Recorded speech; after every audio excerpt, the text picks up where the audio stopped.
Бисмиллахир-рахманир-рахим. Альхамдулиллах, вассалату вассаламу аля расулиллах.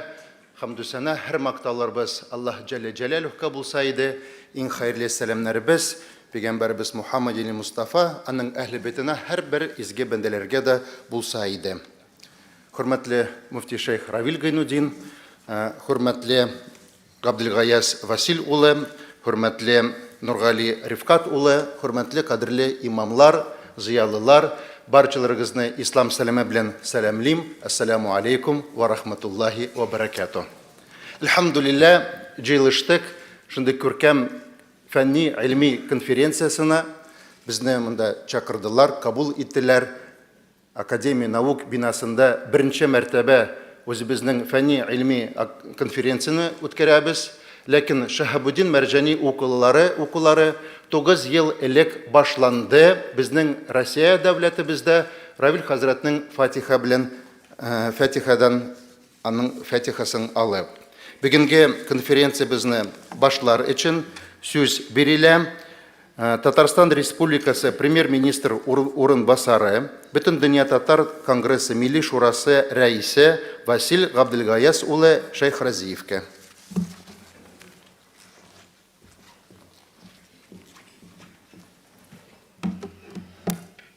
Бисмиллахир-рахманир-рахим. Мөхтәрәм мөфти Равил хәзрәт, мөхтәрәм Рифкат әфәнде, Дамир достыбыз, хөрмәтле, кадерле имамнарыбыз, хәзрәтләребез. Шул ук вакытта безнең шушындый форумнарда минем икенче төрле сәламләүне ишеткәнез юктыр. Шуңа күрә аның турында әйтәсем килә, чөнки без барыбыз да татарлар. Сезнең һәр берегез белән бөек татар, Тукай телендә исәнмесез. Менә яңа гына төшке ашка хәтле Субханалла барыбыз да үзебезнең пленар утырышта булып, үзебезнең бөек җитәкчебез, рәисебез Рөстәм Нургали улы каршында отчет тоттык. Хактан да шундый мөмкинлек булгачтан ел сайын мәркәзебез Казанда җыенабыз, пленар утырыш үткәрәбез. 1000дән артык имам, 1000дән артык хәзрәт килеп, бер-без белән очрашып, сөйләшеп, иң беренче башлыйбыз исәнме дип.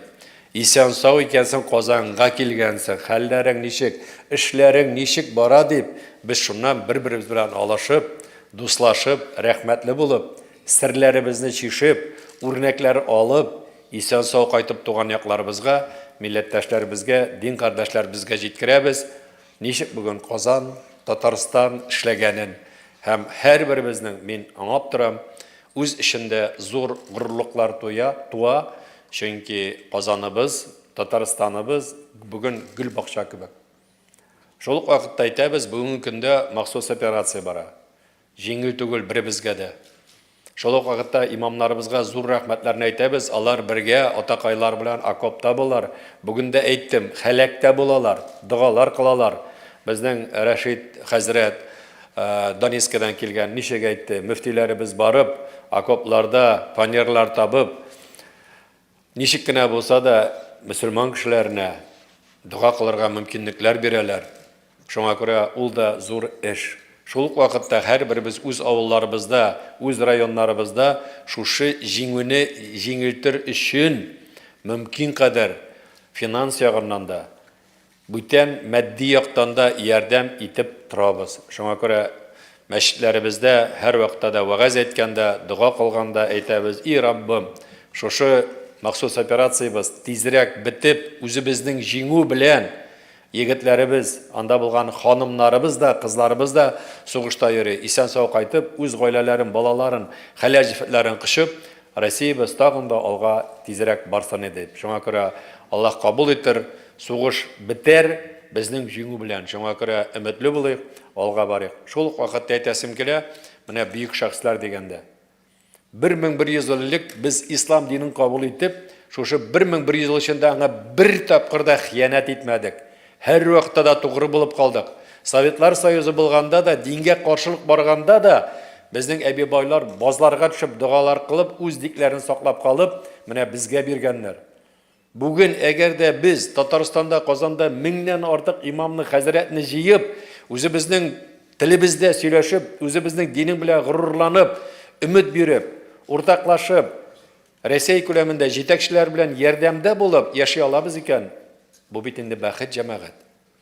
Уялмыйча, качмыйча, пушмыйча, интекмыйча, шул ук вакытта менә карап торам, субханалла, хәзрәтләребез орден бар, медаль бар. Без бит хезмәт итәбез. Ул эшкә йөргәндә бер караганда рәхәт, 8-гә киләсең, 5-тә китәсең, эшнең аның расписаниесе бар. Ә хезмәт иткәндә ул 24 сәгать. Без хезмәт итәбез.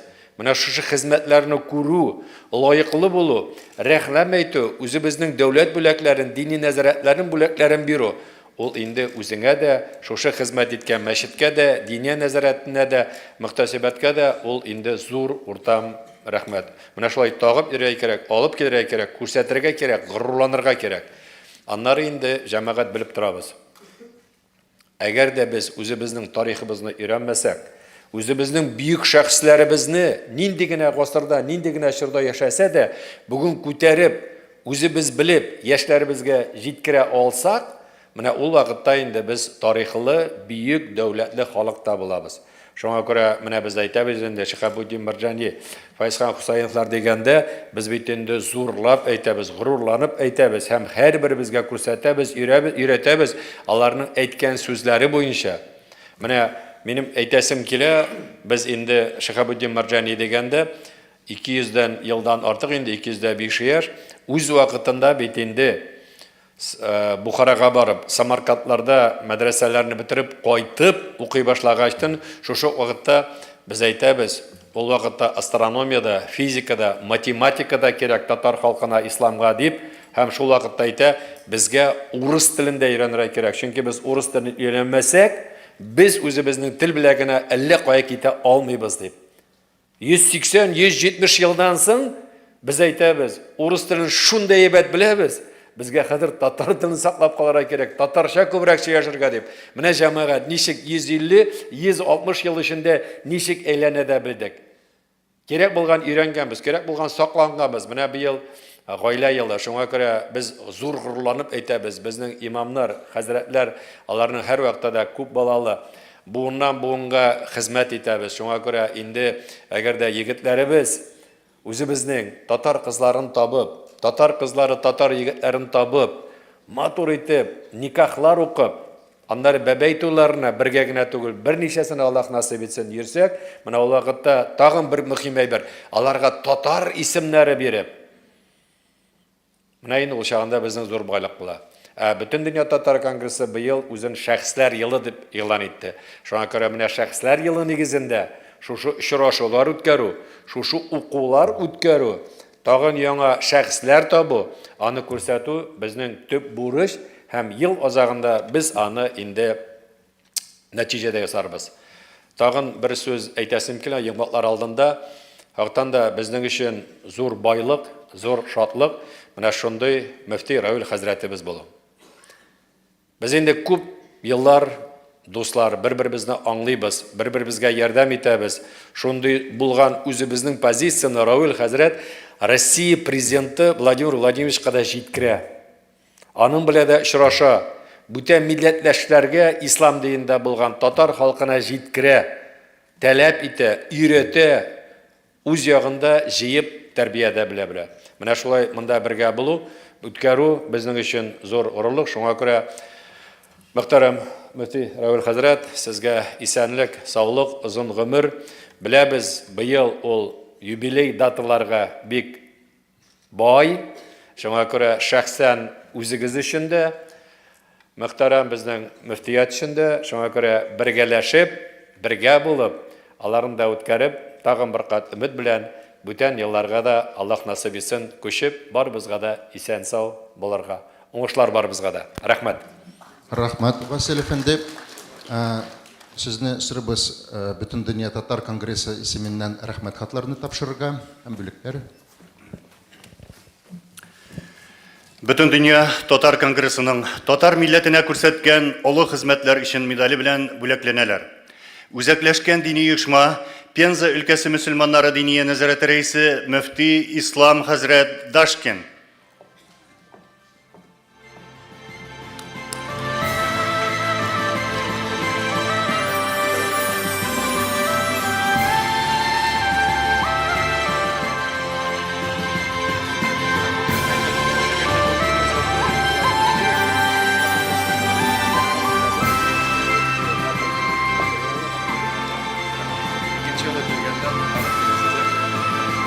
Үзәкләшкән дини оешма Татарстан Республикасы мөселманнары дини нәзарәте Арча мөхтәсибәте Урта Сәрдә авылы Сәрдә мәхәлләсе җирле мөселман дини оешмасының имам хатибы Нақиф хәзрәт Вәлиуллин.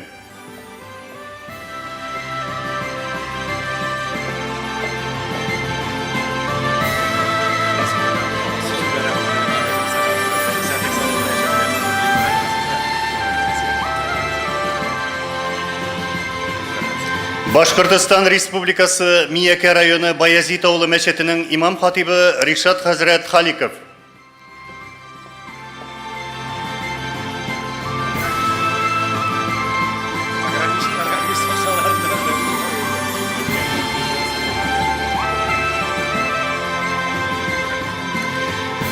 Россия Федерациясы мөселманнары дини нәзарәте составындагы Приморье крае мөселманнары дини нәзарәте рәисенең хәрби мөселманнар белән эшләү буенча урынбасары Сирин хәзрәт Гарифуллин.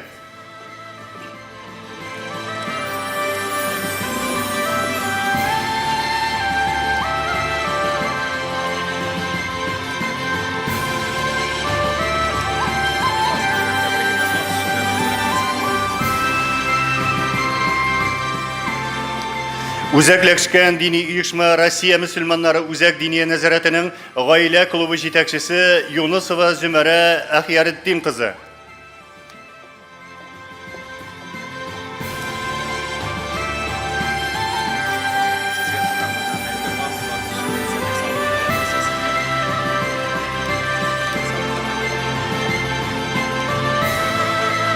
Үзәкләшкән дини оешма Россия мөселманнары үзәк дини нәзарәтенең Ирак көнчыгыш мөселманнары дини нәзарәте мөселман хәрбиләр белән эшләү буенча мөфти урынбасары Идрис хәзрәт Камалетдин.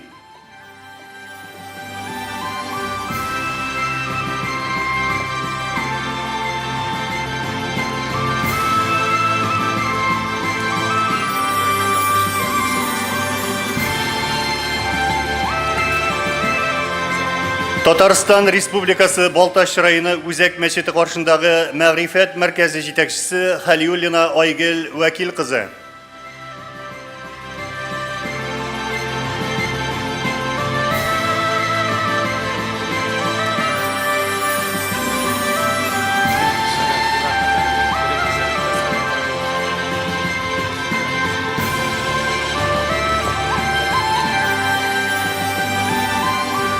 Мурманск өлкәсе Якташ татар мәдәни җәмгыяте мәдәниятне үстерүгә ярдәм итү оешмасы төбәк иҗтимагый оешмасы рәисе Бикиняев Раил Фәрит улы.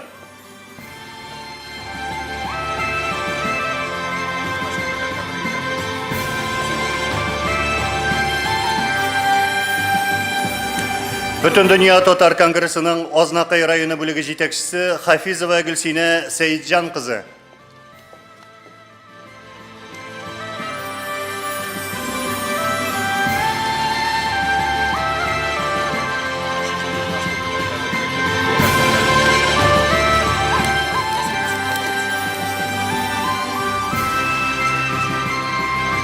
Татарстан Республикасында милләт-ара һәм конфессия-ара татулыкны ныгытуга зур өлеш кертүе, актив җәмәгать эшчәнлеге өчен Татарстан Республикасы мөселманнарының дини нәзарәте Аксакаллар шурасы рәисе Әюпов Айрат Сабир улына Татарстан Республикасы Дәүләт Советы рәисенең рәхмәт хаты тапшырыла.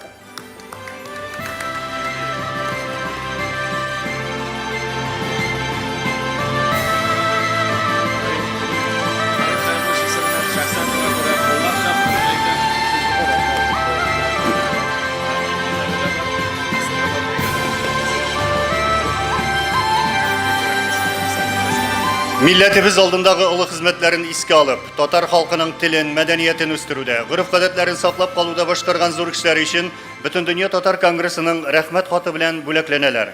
Үзәкләшкән дини оешма Мордовия Республикасы мөселманнары дини нәзарәте рәисе урынбасары Наил хәзрәт Халиков.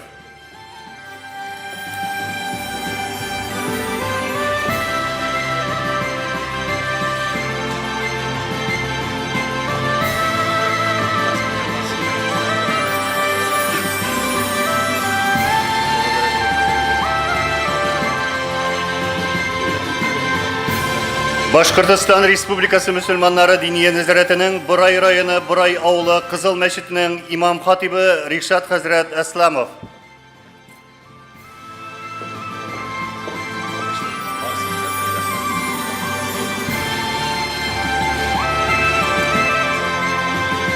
Омск шәһәре Ибир Татар милли мәдәни мөхтәрияте иҗтимагый оешмасы башкарма директоры Катыров Марат Сәфәр улы.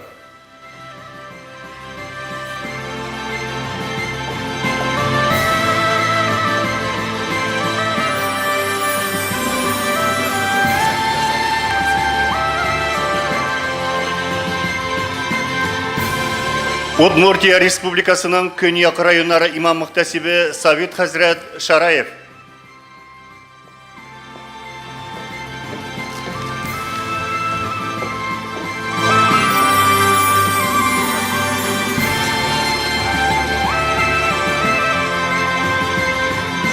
Үзәкләшкән дини оешма Россия мөселманнары үзәк дини нәзаретінің Башкортостан Республикасы Кара Идел районы имам мөхтәсибе Фәнил хәзрәт Халимуллин.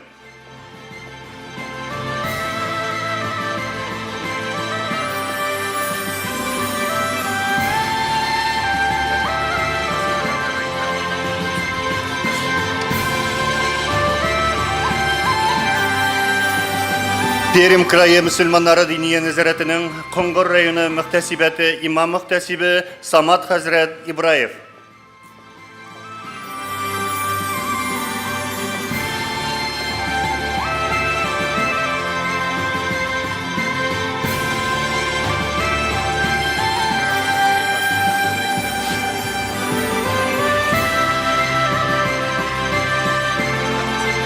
Төмән өлкәсе мөселманнары дини нәзарәте ислам агарту үзәге җитәкчесе Искәндәр хәзрәт Юсупов.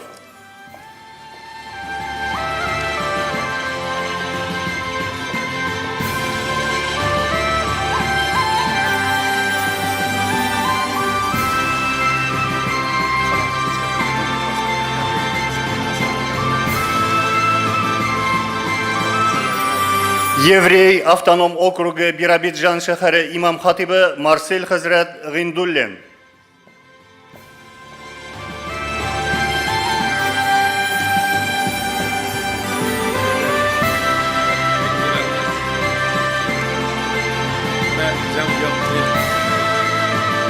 Җәмәгать гафу итегез, әйтә алмыйм, калмыйм. Мин анда беренче тапкыр 81 елга барып җиттем. Биробиджанда 2 ел хезмәт иттем. Анда беләм инде татарлар барында, бүтән хәзрәтебез килеп, аңа рәхмәт кайды, гел уйламаганым да, шуңа күрә ул якларга бездән дә сәлам җиткерегез, яме? Үзәкләшкән дини оешма Мордовия Республикасы мөселманнары дини нәзарәте рәисе урынбасары Рәшид хәзрәт Абдрашитов.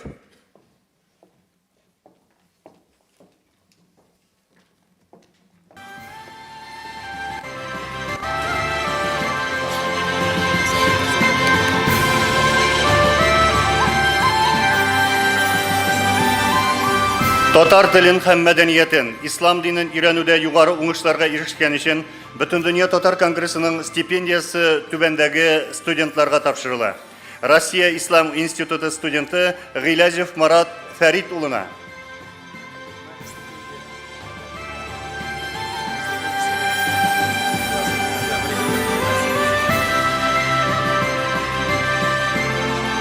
Россия Ислам институты студенты Абдуллина Энже Наил кызына.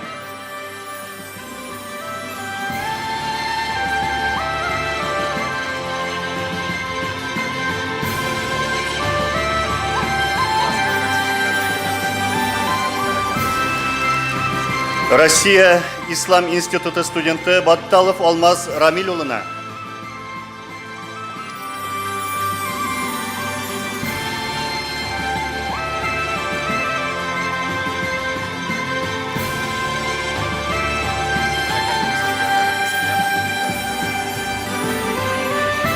Казан Ислам университеты студенты Патиева Адиле Алмаз кызына.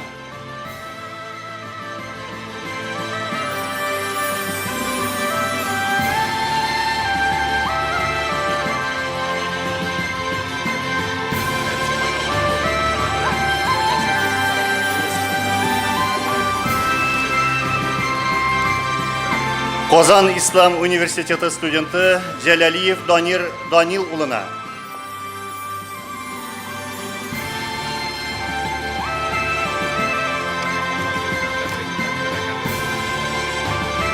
Бүләкләр тапшырылды. Васил әфәнди, зор рахмәт. Рахмәт хатларны, бүләкләрне тапшырганга. Конференция безне давам итәбез. Сүз бирелә Россия Федерациясе мусульманнары дини назараты рәисенә муфти Шейх Равил Гайнуддингә.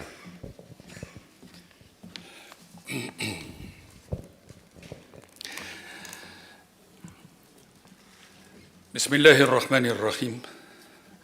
Алхамдулиллах. Вассалату вассаламу аля расулиллах. Амма бағд.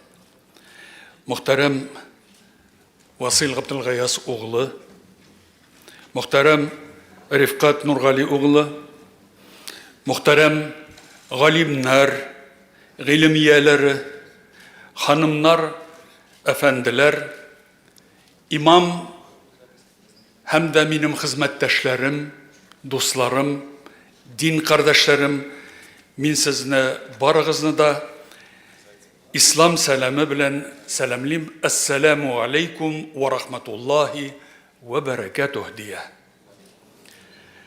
Бүген Татарстан башкаласы Казанда Бүтін Россия татар дин әһелләре форумы 14-нче мәртәбә уза.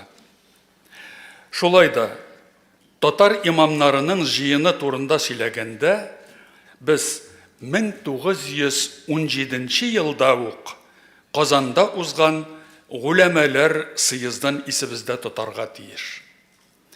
Чөнки ислам дине күзлегеннән һәр бер дин әһеле ул беренче чиратта галим кеше. Дин әһеле гыйлем иясе булмаса, ул имам була алмый, юл күрсәтүче була алмый, вагазли, насихатли, тәрбияли ала торган була алмый. Шуның өчен гомер-гомердән дин әһеле, имамнар иң гыйлемле кешеләр булган безнең милләтебездә. 107 ел элек уздырылган съездда халкыбызның улы шәхесләре, гыйлем ияләре катнашкан. Алар арасында Галимҗан Баруди, Муса Жаруллах Биги, Зия Камали, Габдуррахман Гумари, Мурат Рамзи, Хасан Гата Габаши алдыңгы сафта булганнар. Кырымнан Кырым татар халкының атаклы милли лидеры, муфтиләре Нугман Чиләби-Җиһан һәм Ибрахим Тарпида шәһри Казанга килгәннәр. Мөхтәрәм газиз кардәшләрем, 1944 елда сугышның иң дәһшәтле көннәрендә 18 май көнне безнең милләттәшләребез, Кырым татар кардәшләребез һәм алар белән берлектә Кырымда яшәгән башка халыкларны үзләренең туган туфракларыннан бөтенләй ят булган сахраларга, урман кырларга куганнар. Ватаннарыннан мәхрүм иткәннәр. Бүген Кырым татарларыбыз безнең арабызда булмаса да, алар безнең белән дип мин саныйм. Алар безнең кардәшләребез. Менә безнең Казан Кремле бар. Казан Кремлендә Сөембикә манарабыз бар. Шушы Сөембикә манарабызның фундаменты нигезе янында ханнарыбызның кабере бар. Безнең бит Казан ханлыгы ханлыкка Кырымнан шахзадәләрне чакыра торган булганнар. Һәм Кырымнан шах иттереп, Казанга хан иттереп, шахзадәләрне куя торган булганнар Кырым татарларын. Шушы Кырым татары да Нугай кызы Сөембикәбезне үзенә хәләл хатын итеп алган. Шуның өчен без Казанда яшәгәннәр дә үзебезнең каныбызда Кырым татар каны бар икәнне онытмаска тиешле. Шуның өчен мин әйтәмен, бары тик татар тел, милләт буларак кына түгел, кан кардәш буларак та без Кырым татарлар белән туганнар. Менә шушы 18 май 1944 елда депортацияда хайваннар вагонына төяп узатылган бүтән Кырымда яшәгән милләтләрне, халыкларны Азәрбайҗан, аннан да ары Казакстан һәм Үзбәкстан далаларына узатканнар, шул вакытта барганда стресс һәм авырулардан бик күп Кырым татар милләттәшләребез үлеп калган. Аларны поезд әгәр туктаса мөмкинчелек булган күмәргә, әгәр туктамаса инде аларны яткырып шул мәйетләр белән бергә юлны дәвам итәргә туры килгән Кырым татарларына. Мин беләмен, безнең бүгенге иртәнге пленар утырышта минута молчания дип Фатиха укылган. Ләкин мин дә менә хәзер атадым Кырым татарларының милли лидеры һәм муфтие Нугман Чиләби Җиһан һәм Ибраһим Тарпи хәзрәтләре Шәһри Казанга 107 ел элек үткәрелгән гуләмәләр съездына килгәннәр диеп. Шушы безнең белән һәр даим бергә булган Кырым татар халкыбызның фаҗигасы, анда шәһид булганнар, аннан инде бары тик 50 елдан соң гына туган тупракка кайтырга, үзләренең туган туфрагында ата-бабалары күмелгән, дәфен ителгән җирләргә яңадан аяк басырга рөхсәт ителгән халкыбызның шушы шәһидләрнең рухлары шат булса иде диеп бергәләшеп Фатиха укыйк. Аллаһ Раббыбыз рухларын шат әйләсен. Элхамдулиллаһи раббил алямин. Ар-Рахманир Рахим. Малики яумиддин. Iyяка нa'буду ва iyяка настагин. اهدنا الصراط المستقيم صراط الذين أنعمت عليهم غير المغضوب عليهم ولا الضالين آمين. سبحان ربك رب العزة عما يصفون وسلام على المرسلين والحمد لله رب العالمين. Ruhları şad bulsun ya Rabbi. İndi Mufti Şeyh Галимҗан хәзрәт Баруди шушы 107 ел элек узган съездны ачып, үзенең вагазында гуләмәләр халыкка үрнәк булырга тиеш дигән. Шушы форум көннәрендә Шихабетдин хәзрәт Мәрҗәнигә багышлап, без аның исемендәге укулар, фәнни конференция үткәрәбез. 107 ел элек узган гуләмәләр съездында Шихабетдин хәзрәтнең шәкертләре дә катнашкан. Аларның уй фикерендә, тормышларында остазларының үрнәге чагылган. Күренекле татар язучысы, имамнар нәселе вәкиле Фатих Әмирхан үзенең яшь чагындагы үзенең теләген, омтылышын булай итеп күрсәткән. Шихаб хәзрәт шикелле имам булырга. Аның теләге, аның омтылышы булган Шихаб хәзрәт шикелле имам булырга. Фатих Әмирхан Мәрҗәнине камил кеше, әл-инсан әл-камил диеп үрнәк кеше буларак кабул иткән. Чыннан да Улы галим бик күп өлкәләрдә теология, тарих, җәмәгать эшчәнлегендәге алдынгы фикерле булган. Безнең хыялларда Мәрҗани күләгәсе дигән язмасында Фатих Әмирханның Шихабуддин хәзрәт Мәрҗани турындагы соңгы шундый фикере бар.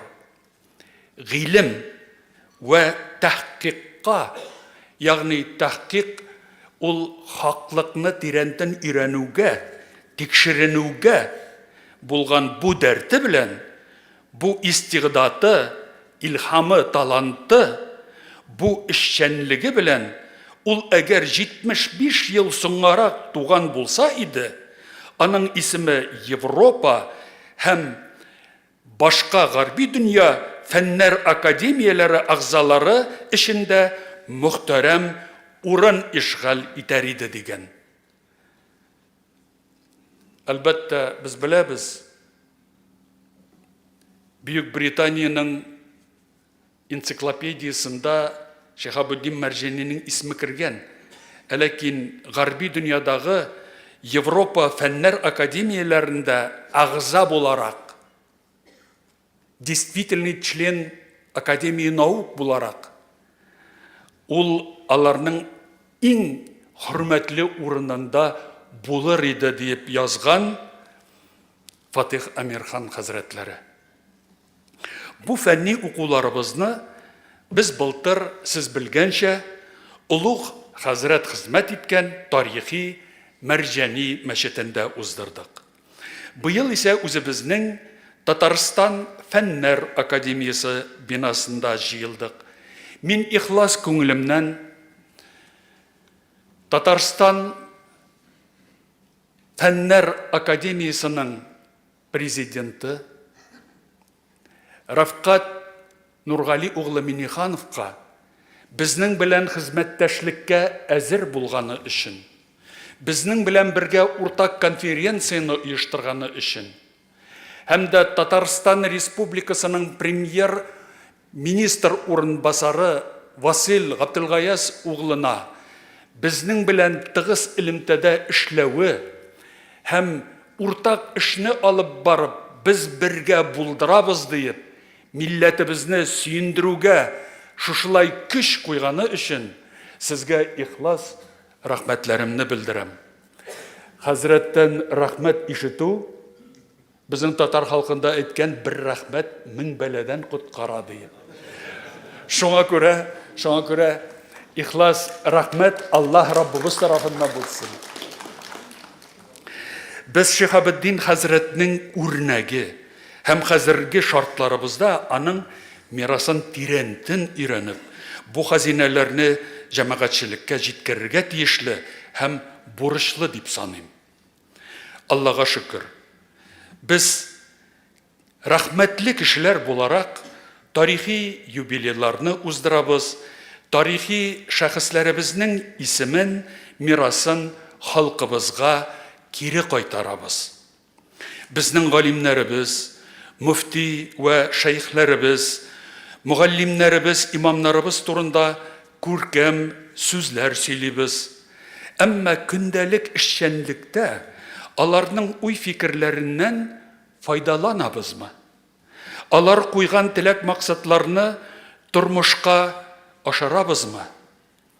Мәрҗани, Фәйизхан, Гаспралы, Фәхретдин, Баруди, Биги һәм башкаларның дәвамчыларымы без? Аларның фикер йөрүшләрен, теләк максатларын үзләренең үк хезмәтләреннән төшенеп, үз акылыбызга сеңдерәбезме без?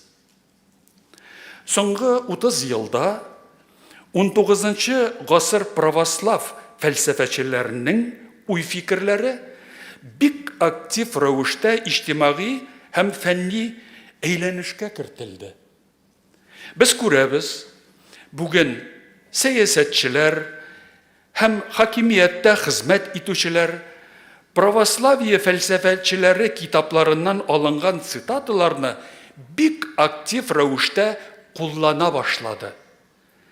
Хәтта безнең президентыбыз Владимир Владимирович Путин да Федор Достоевский, Константин Леонтьев, Иван Ильин сүзләрен цитата итеп китереп чыгышлар ясый.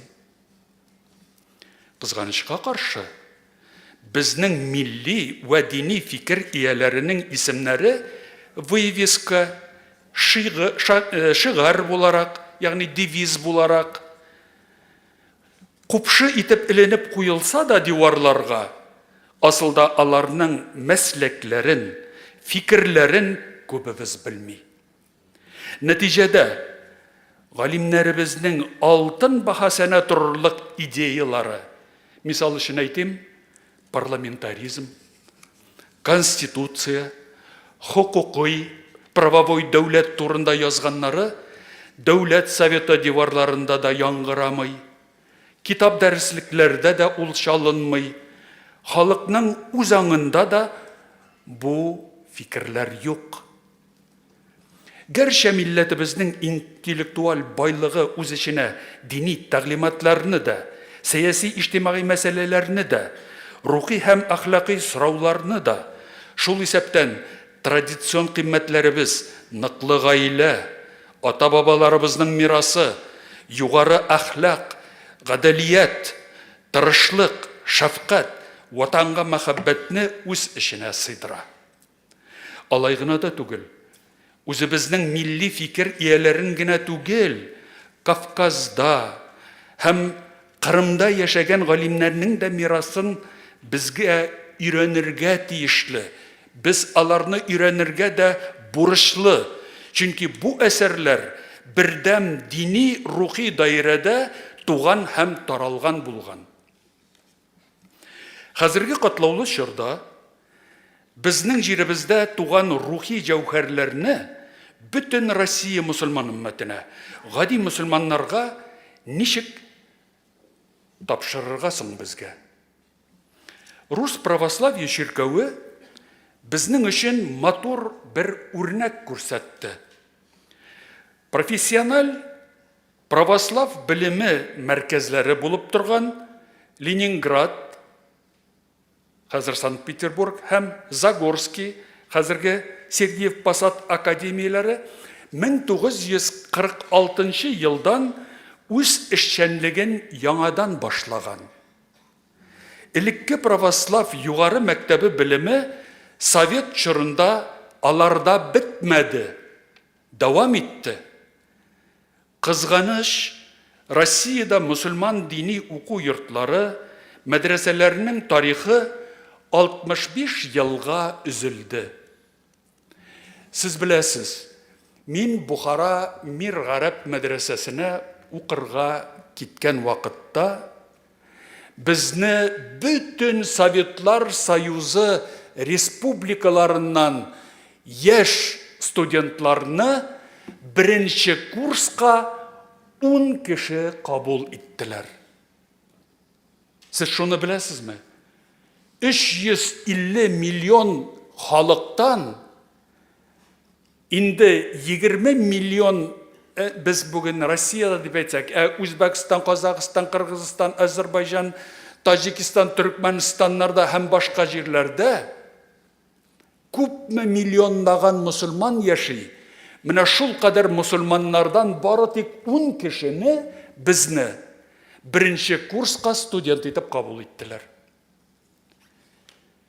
30 ел эчендә Бухара Мир Гарәп ислам мәдрәсәсеннән диплом алып Россия мусульманнарына имам буларак бары тик 9 кеше бу ислам академиясын тәмамлаган. Менә без Биредә Габдулхамид хәзрәтне мин күрәм. Без укыган вакытыбызда бу югары уку йорты 500 еллык тарихы булган Мир Гарәп ислам мәдрәсәсендә 7 ел укый идек. 7 курсны тамамлап имам хатиб була идек. Ул мәдрәсәдә Шихабуддин Марҗани хәзрәтләре дә укыган. Шулай итеп, мөхтәрәм газиз кардәшләрем, Россияның үзендә бер мәдрәсә калдырырга рөхсәт булмаган. Бер мәдрәсә эшләмәгән. Безнең Кызганычка каршы дини гыйлем мәктәбебез үзелгән иде. Васил Габдулгаязовичның әйтүенчә, дин белән көрәш барса да гаиләдә дин югалмады.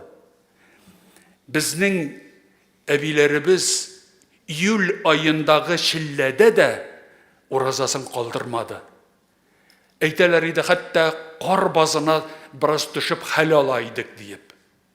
Шуңа күрә безнең каныбызда, тамырларыбыз буйлап иманыбыз сакланды. Динебезне саклады гаиләләребез. Әмма дини уку буларак һәм дә галимнәрне җиткерү буенча безнең мәдрәсәләребез, ислам уку йортларыбыз кызганычка каршы илебездә булмады. Мусульман дини оешмалары чит илләрнең тәҗрибәсен актив рәвештә кулланырга мәҗбүр булды. Моның уңайда, әлбәттә, тискәре дә нәтиҗәләре булды. Шул исәптән чит илләрдән кергән кайбер идеологияның йогынтысы зарарлы җимешләрен дә бирде. Моннан 10 ел элек 2013 елда Уфа шәһәрендә илебезнең президенты Владимир Путин Россиядә мусульман дини уку йортларын булдыру һәм яңадан да ислам уку системасын торгызу турында дәүләтнең принципиаль карашын җиткерде. Ягъни безнең гыйльми дини мирасны торгызу һәм халыкка кайтару эше үзебезнең мусульманнарның гына теләге һәм нияте булмыйча, дәүләтнең дә кайгыртуы һәм президентның шәхси химаясы, ягъни яклауы астында да булды. Моның әһәмиятен, кирәклелеген президентка аңлатуда, җиткерүдә минем белән теләктәшлек күрсәткән хезмәттәшләрем булган муфтилар Тәлгат хәзрәт Таҗетдин, Исмаил хәзрәт Бердиевларга да мин рәхмәтемне белдерәм. Газиз кардәшләрем, шулай ук Татарстан Республикасы сәяси җитәкчелегенә беренче президент Минтимир Шарипович Шәймиев, икенче президент һәм бүгенге рәис Рөстәм Нургалиевич Миннихановларның да бу эшкә зур өлешләре керде.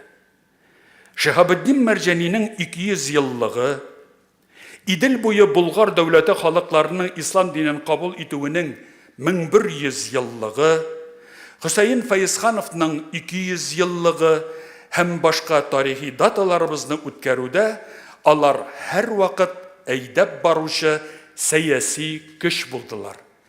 Биредә һич шиксез без Россия Федерациясы дәүләтенең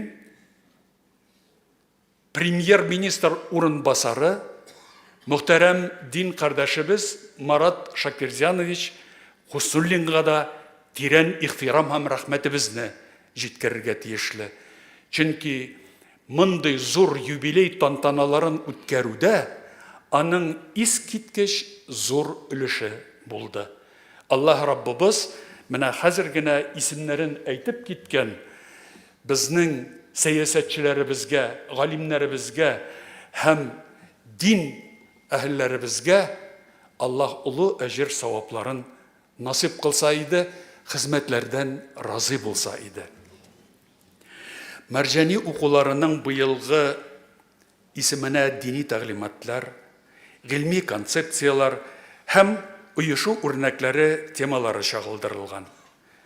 Үз оешу үрнәкләре дигәннән милләт яшәешендәге төп дини институт буларак диния назараты, ягъни дини идара үз урынын һәм әһәмиятен саклап килә. Махсус хәрби операция шартларында бөтен җәмгыятебездә диндә терәк эзли, рухияткә тартыла башлады. Җәмгыятьтә дингә, рухилыкка ихтияҗ туды һәм ул һәр кем өчен үз халкының рухи традициясына нигезләнгән ихтияжга әйләнде. Без рухи яңарышның яңа бер баскычы, яңа сахифасы ачылу алдында торабыз дип мин ихлас ышанамын. Күп кенә дин кардәшләребезнең аңында дини хис һәм ватанпәрвәрлек икесе ике төрле әйбер булып, бер-берсенә берекмичә яшәп килгән иде.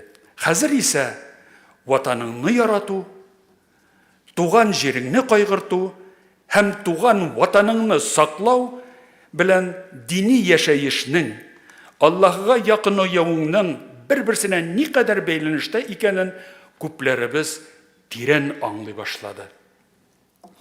Узган уку елыннан башлап, дөньяви югары уку йортларында основой российской государственности, Россия дәүләтчелеге нигезе дигән курс кертелде. Мәскәү Ислам институтында да шушы курсны керттек без. Чөнки шәкертләребездә баштан ук ватанпәрвәрлек хисен тәрбияләргә бурычлыбыз. Чөнки Пәйгамбәребез Мухаммад Мустафа саллаллаху алейхи ва сәлләмнең әйткән безгә җиткергән хадис шәрифендә дә хуббул ватан минал иман, ватаныңны сөю, ватаныңа фидакар булу, ул иманыңнан дигән. Шуны аңлатып без шәкертләребезне дә, студентларыбызны да, магистрларыбызны да, кандидатларыбызны да, докторларыбызны да әзерлибез. Алар ватанга, милләткә, динебезгә, илебезгә хезмәт итүчеләр булсыннар диеп, ватан пәрварлар булсыннар диеп. Без рухи һәм әхлакый өлкәдә Россия мусульманнары тарафыннан кылынган матур үрнәкләрне мисал иттереп күрсәтергә тиешлебез. Әлбәттә без имамнар, мугаллимнәр ул мисалларны беренче чиратта үзебез белергә тиешле. Безнең мирас Идел буе, Сибир, Кавказ, Урта Азия белән генә чикләнми. Ул Россиянең хәтта Аврасиянең бөтен киңлегенә таралган һәм чагылышын тапкан дип әйтәсем килә. Буларны истә тотып, без Россия Федерациясе мусульманнары диния идарасында Ислам в Российской Федерации, Россия Федерациясында Ислам дигән 12 томлы энциклопедик сүзлекне туплап, әзерләп дөньяга чыгардык. Бу сүзлек Калининград белән Крымнан башлап, Ирак көнчыгышка хәтле хәзерге Россия җирендәге ислам диненең һәм мусульманнарның 14 гасырлык тарихын тасвирлый. Аны өйрәнергә һәм файдаланырга кирәк һичшиксез. Сүзлекнең бердәм 8 томлык редакциясын диния назаратыбыз чираттагы съезды көннәренә туры китереп яңадан чыгарырга ниятлибез иншаалла.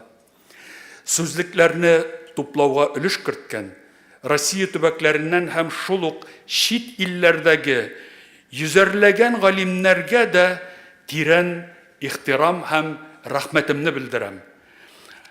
Барланган, фәнни яктан тикшерелгән бу мәгълүматларны туган телебезгә тәрҗемә итеп бастырып чыгаруга да ихтияҗ бар дип ышанам. Иншалла киләчәктә бу рус телендә әзерләнгән энциклопедияны без татар телендә дә барлыкка китерербез. Бәлки бу эшне Татарстан фәннәр академиясе белән берлектә эшләрбез дип мин өмет багылыйм. Минем фикеремчә, бу улуг һәм 20 елга сузылган шушы фәнни безнең проектыбыз барышында калкып чыккан 3 багана. Беренчесе рухият, икенчесе гыйлем, өченчесе ватанпәрвәрлек. Безнең татар мусульман халкының 21 гасырда үсешенең дә төп 3 кеше булырга тиешле. Менә мин шуңа инанам. Инде мөхтәрәм Нургали угылы, мин 1787 елда dünya күргән һәм ислам динебезнең 1100 еллык юбилеена багышлап репринт басма белән хәзерләнгән Кур'ани Кәримне сезгә Татарстан Фәннәр Академиясына бүләк итеп алып килдем.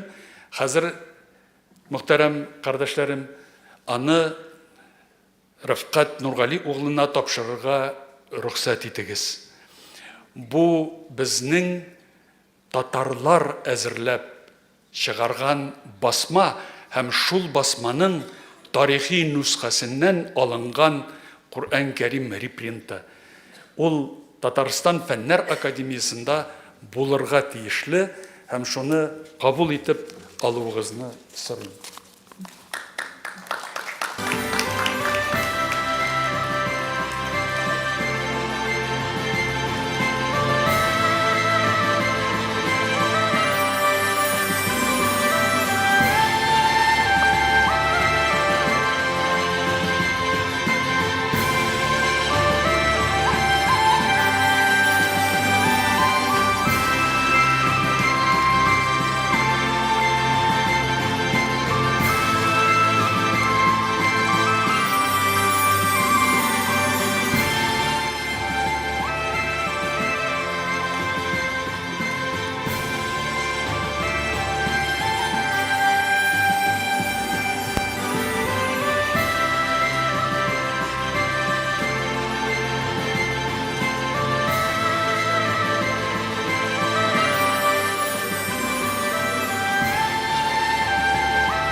Һәм сертификат бирелде. Мәдинә нәшрият йорты исеменнән. Хөрмәтле муфти хәзрәт, күркәм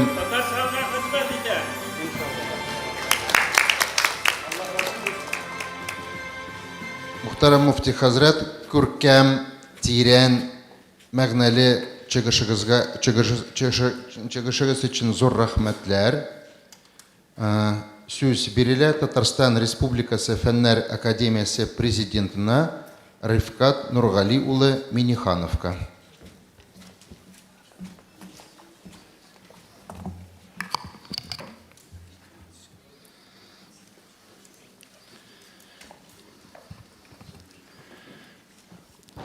Бисмиллахир-рахманир-рахим. Хөрмәтле Васил Гаяз улы, мөхтәрәм Рәүил хәзрәт, дуслар, килгән кунаклар, барыгызны да Татарстан Фәннәр Академиясе коллективы исеменнән һәм шәхсән ихластан сәламлыйм. Ассаламу алейкум ва рахматуллахи ва баракату. Дөрестән дә әйтеп китәргә кирәк, мин программаны карагач, анда спикерлар рус телендә ясаучылар, монда синхрон тәрҗемә безнең залда юк. Алла бирсә, икенче конференциядан уйлап бетерәбез. Барыгыз сез үзегез беләсез, бүгендә безнең милләттә төрле националистлар булырга тиеш дип әйтергә кирәк. Аннары без фәнни конференция булгач, монда галимнәр булырга тиеш, галимнәр төрле телдә сөйләшүчеләр. Шуның өчен рус телендә әзерләнгән чыгыш. Дөрестән дә татар телендә булырга тиеш. Теге русча әйткәнчә первый блин комом. Русча ярыймы чыгыш ясарга? Ярый? Сез хуҗа. Рәхмәт. И тәрҗемәдән башлыйм инде. Дөрестән дә от имени всего коллектива нашей академии мы приветствуем все, так скажем, вот аудиторию, которая здесь находится. В первую очередь, конечно, в лице Рәүил хәзрәта, Васила Гаязовича и наших представителей духовенства, ну и, конечно, ученых. Я так понял, что у нас здесь есть ученые, и, наверное, в дальнейшем мы будем взаимодействовать. И энциклопедия, вы знаете, у нас целый есть институт энциклопедии, институт истории, на этом я чуть-чуть в конце остановлюсь. Идеи великого татарского богослова Шайхбуддина Марджани сыграли важную роль становления новых форм развития татарского сообщества. Это было время динамичного расширения знаний, рационального преобразования социального пространства. Сегодня мы вновь оказались на переломном этапе своего развития, вызванного глобальными социокультурными трансформациями. В условиях возрождения ислама как никогда востребованным оказалось не только богословское наследие, но и изучение образа жизни, поступков, мыслей татарских мусульманских деятелей. В этом контексте богословское наследие Маржани актуализирует множество вопросов современной жизни. Для нас, живущих в 21 веке, Маржани – это крупнейший богослов, выдающийся просветитель, первый профессиональный историк, идеолог, формирование татарской нации, мусульманский духовный лидер. Каждое поколение находит в ее наследии ответы на вызовы времени. Более 100 лет тому назад татарские интеллектуалы и общественные деятели видели в нем ученого-историка и идеолога формирования конкурентоспособной нации, успешно реализовывали идею о консолидации народа вокруг названия татары и национального самоопределения. В своих сочинениях Маржани, высоко оценивая научное знание, считал его не противоречащим религиозному, а существующим наряду с ним. Он полагал, что популяризация науки, изучение светских наук определяет движение общества вперед. Сегодня этими вопросами активно занимается и Академия наук Республики Татарстан, в том числе в сотрудничестве с Духовенством Республики, с мечетью Маржани, с Медресе Мухаммадия, Болгарской исламской академией. Наше гуманитарное подразделение Институт истории имени Маржани, Институт языка, литературы и искусства имени Ибрагимова, Центр исламоведческих исследований, Институт татарской энциклопедии и регионоведения вносят свой вклад в изучение наследия Шайхбуддина Маржани. Мы проводим совместные круглые столы, посвященные памяти и наследию татарского богослова и историка, издаем материалы, конференции и научные труды на татарском и русском языках, посвященные жизни и деятельности Шайхбуддина Маржани. В их числе «Ищихат шеклярга начуще Маржани», «Маржани белен бейда эпиграфик истелеклер», «Маржани и его эпоха в фотографиях». Отдельно стоит сказать о серии «Антология татарской богословской мысли», в рамках которой при активном участии наших исследователей были изданы его труды «Зрелая мудрость разъяснения догматов Ан-Насафи», «Верность предшественникам и приветствие потомкам», «Полезные вести о состоянии Казани и Булгара в 2 томах». За последние годы на базе Института истории имени Маржани прошли международные научные конференции, посвященные юбилейной дате этого выдающегося просветителя.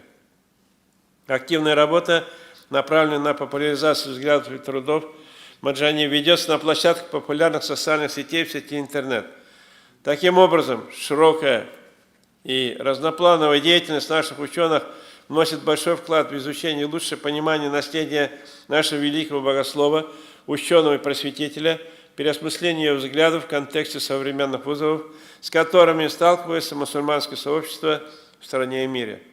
Это наследие содержит существенный социальный, духовно-нравственный, мобилизационный и интегрирующий потенциал для развития мусульманской уммы в условиях, когда наша страна находится в эпицентре глобальных геополитических преобразований.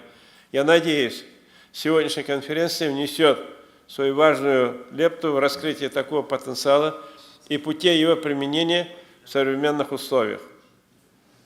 Кадрлы дуслар, галимнар, баразга да исәнлек именлек, бәрәкәтле гамәлләр башкарып, күркәм нәтиҗәләргә ирешүегезне телим. Я желаю всем участникам нашей конференции успешной плодотворной работы и, честно говоря, в завершение и вот продолжение Равиль Хазратның сүзләрен, Васил Абдылгаевның сүзләренә катнашып,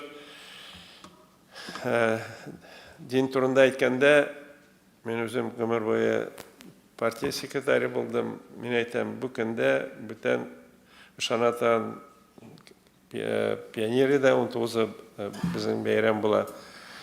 Комсомол да юк, бу хәзер калды дин. Шуның өчен дин иң беренче урында.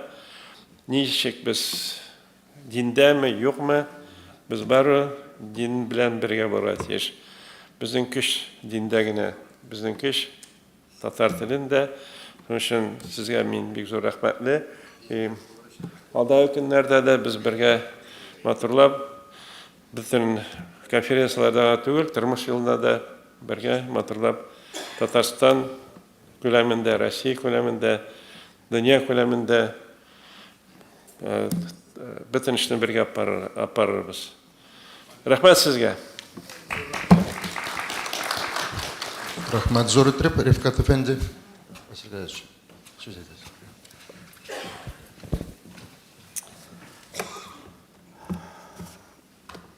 Как обычно говорят, англичане уходят не прощаясь, татары прощаются, но не уходят. Но жамағат нәрсе әйтәсем килә, хактан да бик зур рәхмәт, нык теләп калыр идем. Безнең бит инде иртәгә изге Болгар җыены, мен анда җаваплы җитәкче, кичке 6-да без инде оештыру комитетын анда җыеп, без бөтен җирне яңадан карап, бөтен әзерлекләр нигезендә әзер булып, безнең өчен зур горурлык. Беренче президентыбыз Минтимер Шәрипович безнең белән булачак. Субханалла рәисебез Рөстәм Нургалиев Миңнеханов киләчәк. Күп кенә җитәкчеләр һәм инде без барыбыз да шунда булып, милләттәшләр белән менә 1100 ел элек безнең бабайлар ислам динен кабул итеп, шунда җыелып, горурланып, дугалар кылып, изге ниятләрдә булып, тагын бер кат инде зур горурлык тудырып кайтып китәчәкбез. Шуңа күрә мин сездән инде үтенеп сорыйм, әгәр дә мөмкин булса, мине җибәрсәгез, мин зур рәхмәтле булып, иртәгә инде сезне ихлас күңелдән каршы алып, бергә булыр идем. Рахмат. Конференция исеменнән, оргкомитет исеменнән тагын да кабат-кабат зур рәхмәтләр белгертәбез. Безне чакырган өчен, оештырган өчен, иншалла киләчәктә шундый матур конференцияларны Казан каласында үткәрергә Аллаһ Тәгалә ярдәмнәре бирсә иде. Пленар утырышыбыз дәвам итә. Без сәхнәгә чакырабыз Зайцев Илья Владимирович, доктор исторических наук, профессор, заместитель генерального директора Государственного музея Востока, руководитель Центра истории народов России и межэтнических отношений Института истории Российской академии наук.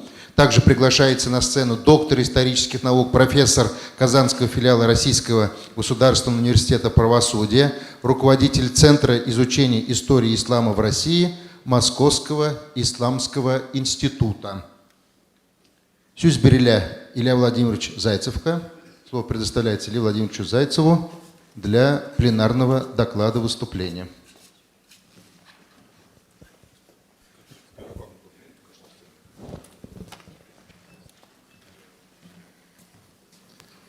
Бигзур Рахмат, спасибо большое за прекрасную возможность поучаствовать в этой замечательной конференции. Я думаю, что мое сегодняшнее сообщение, я постараюсь кратко очень рассказать вам о некоторых своих работах, которые касаются наследия Шихабуддина Марджани. И это, мне кажется, может быть послужить неплохой иллюстрацией той мысли, которая так или иначе всем нам очень близка, о том, что значение деятельности великого Марджани выходит далеко за пределы Волго-Уральского региона, а на самом деле охватывает всю Российскую империю. Более того, его авторитет, который был на тот момент непререкаем, выходит даже из-за пределы Российской империи. И несколько примеров, которые я вам сейчас покажу, мне кажется, это прекрасная иллюстрация этой мысли. Мы знаем о том, что Шихабуддин Марджани, который провел долгие годы учебы в Средней Азии, как будто бы не оставил там больших следов, по крайней мере, мы с вами не видим рукописей, которые бы активно переписывались в Центральноазиатском регионе с его трудами. Но вот на самом деле в последнее время нам удалось найти сразу несколько примеров того, что его труды там воспринимались уже при жизни как труды чрезвычайно весомые. И я хотел бы сейчас показать одну рукопись, которую вы сейчас видите на экране. Она давно была известна науке, хранится она в Институте рукописи Академии наук Таджикистана, но описана она в свое время, еще в 60-е годы, была неправильной, как история России без автора. Вот не так давно мне удалось ее посмотреть, и я убедился в том, что это на самом деле список, который был переписан непосредственно, по всей видимости, на территории современного Узбекистана, скорее всего, в Бухаре или в Самарканде. И это список Мустафа Даль-Ахбар, который был создан, скорее всего, в 1905 или 1906 годах, потому что ряд дополнений к этому тексту говорят о том, что события, последующие после издания этой книги, также нашли отражение в этой рукописи. Вы видите, что оформлена она была совершенно в среднеазиатском духе. Человек, который ее переписывал, переписывал ее почерком, который был, естественно, принят в этом регионе. И, конечно, скорее всего, переписывал он ее по изданию, которое имел на руках. Это говорит нам о том, что его интересы распространялись, как мы видим с вами, в том числе и на территорию современного Татарстана. Следующий пример касается двух таких, казалось бы, не связанных между собой регионов нашей страны, как Санкт-Петербург и Крым. Сегодня глубоко уважаемый муфтий упомянул о скорбной дате, 18 мая, день депортации крымско-татарского народа, и упомянул о тех связях, которые всегда соединяли татар казанских и татар крымских. И вот это еще один пример, который мы с вами можем видеть на страницах газеты «Переводчик». Великий сын, в данном случае крымско-татарского народа, Исмаил Гаспринский, который начал за несколько лет до этого издавать газету, всегда обращался к тем событиям, которые были современны ему, к событиям в Поволжье. И вот первый раз мы встречаем имя Шахабуддина Марджани на страницах газеты «Переводчик» еще в 1887 году, когда Исмаил Гаспринский цитирует письмо Гатауллы Баязидова, имама Санкт-Петербургского. Здесь текст, который вы можете видеть, я специально набрал его, чтобы было видно, и тот русский шрифт, который с левой стороны только подтверждает то, что набрано справа. Вот вы видите, что Исмаил Гаспринский практически цитирует письмо, как он пишет, достопочтенного имама.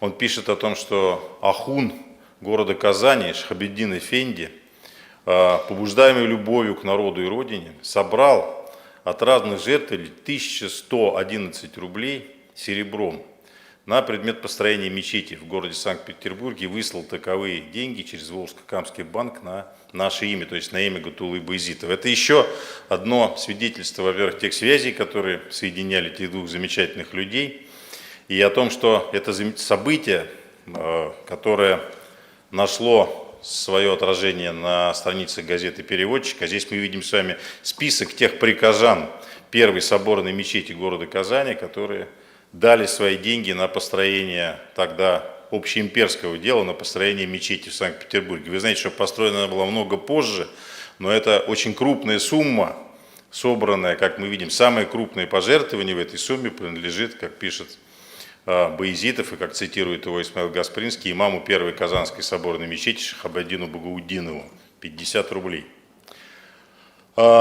Следующий пример, это, к сожалению, уже некролог, который появляется на страницах переводчика. Непосредственно вскоре, прошло меньше 2 недель после кончины Марджани, и 28 апреля 1889 года в переводчике появляется некролог. Это очень прочувственный текст, который тоже вы можете видеть на экране, который, как мне кажется, как капля воды отражает не только всю жизнь Шахабуддина Марджани, но и все его интересы. И Исмаил Гаспринский очень верно и четко здесь отмечает все значение Марджани на самом деле для умы того времени. Это и его интерес к истории, это его богословские труды, это его общественная деятельность, которую мы с вами уже видели вот на примере статьи 1887 года. Следующие два примера касаются Дагестана и Астрахани. Дело в том, что первые сведения о Марджани мы находим в черновых записях, в дагестанских рукописях, на арабском языке у такого замечательного дагестанского автора Назира ад-Дургели. Он не был современником Марджани, но на самом деле в биографии дагестанских ученых он приводил сразу несколько примеров того, как, описывая, скажем, биографию дагестанского ученого Абдул-Латифа Аль-Хуци, он повествует о его поездке в Казань, о его встрече с Марджани, о том впечатлении и о том влиянии, которое Марджани оказал в данном случае на этого замечательного человека. Я цитирую этот текст в переводе с арабского, который сделал замечательный дагестанский современный ученый Шамиль Шейхалиев. Вот здесь мы с вами видим, что ту степень уважения и ту глубину почтения, которую испытывал в данном случае дагестанский алим к татарскому богослову. В этом тексте, между прочим, упоминается и Астрахань. Вот здесь он пишет, это цитата, как писал Абдар-Рахман из Астрахани, когда Марджани прочитал эти стихи, которые были ему посвящены Абдул-Латифом Аль-Хуци, он в данном случае на них отреагировал. Вот если мы с вами посмотрим, а кто же такой этот Абдар-Рахман, которого упоминает дагестанский автор, то увидим, что это очень известный в Астрахани человек, сын Абдуль-Вахаба Алиева, купца и одновременно мюрида дагестанского накшбандийского шейха Махмуда Аль-Мали, который похоронен в Астрахани на кладбище Машаих. И его сын, который продолжил дело отца и тоже был мюридом дагестанского шейха, в данном случае стоял с ним в переписке. И мы видим на самом деле, как эти нити преемственности связывают различные регионы тогдашней Российской империи и современной нам России. И это на самом деле очень важно, это показывает, что роль Марджани даже в то время она была объединяющей. Это была роль авторитета, человека, который и в своих исторических исследованиях, и в своих богословских трудах, и в своей общественной деятельности поистине объединял мусульман и Средней Азии, Поволжья, Приуралья, Дагестана и Нижнего Поволжья. Как мы с вами видим, это астраханская тема. Вот еще несколько цитат из сочинения биографии дагестанских ученых, которые составил Назир ад-Дургили. Здесь еще одно сочинение, вернее, еще одни стихи, которые Абдул-Латиф Аль-Хуци посвятил Марджани и которые сохранились в пересказе Назира ад-Дургили. Я не буду цитировать весь этот текст, он довольно обширный, тем более, что его можно найти на самом деле в русском переводе. И, наверное, последнее, что я хотел бы сказать, что та проблематика, которая была характерна для трудов Марджани, мы ее сможем увидеть с вами в полемических трудах дагестанских богословов и значительно позже, уже в 20-е годы прошлого века, то есть 100 лет тому назад. Это ссылки на его труды, которые касались идей иджтихада, и дагестанские ученые в данном случае развивали эти мысли, развивали весьма плодотворно и активно. Таким образом, мы с вами видим, что, я повторюсь, и эта мысль, мне кажется, чрезвычайно важной, что вся деятельность Марджани, как на поприще историческом, как на поприще общественной деятельности, так и, естественно, его богословские труды находили мощнейший отклик в различных исламских регионах России, будь то тогда Средняя Азия, Дагестан, Крым, Нижнее Поволжье или даже Петербург. Спасибо за внимание. Благодарим, Илья Владимирович, за ваш доклад. Особенные слова признательности от имени мусульманского сообщества за ваш огромный вклад в дело популяризации мусульманского наследия народов России и за те многочисленные выставки, которые вы лично и инициируете, и курируете, которые проходят буквально в километре от нашего московского Кремля в стенах Государственного музея Востока. Вот если, дорогие наши братья, осознают этот факт, что благодаря Илье Владимировичу ежеквартально, а иногда ежемесячно открываются новые выставки, посвященные мусульманской тематике и популяризации ислама, Востока, Корана, хадисов, трудов мусульманских поэтов, суфиев, ученых. Колоссальнейшая работа, Илья Владимирович. Руководством Государственного музея Востока вам лично низкий наш поклон, салям и огромные слова признательности. Спасибо за ваш доклад и за те научные изыскания по деятельности улема Шихабуддина Марджани. Слово предоставляется доктору исторических наук, профессору Казанского филиала Российского государственного университета правосудию Айдару Юрьевичу Хабудинову. 7 минут, время регламента. İstemsiz hürmetli milletteşler, töreler kitken, kalimler bikaz, mında bigrekte melalar. Вот benim temam ul bigrekte dini uyuşmalar boyunca 19-20 asır başında Tatar Müslüman cemiyetinin tüp strukturaları, mahalle, mektep, meşet, medrese, mehkama-i şer'i, xayriye cemiyetleri.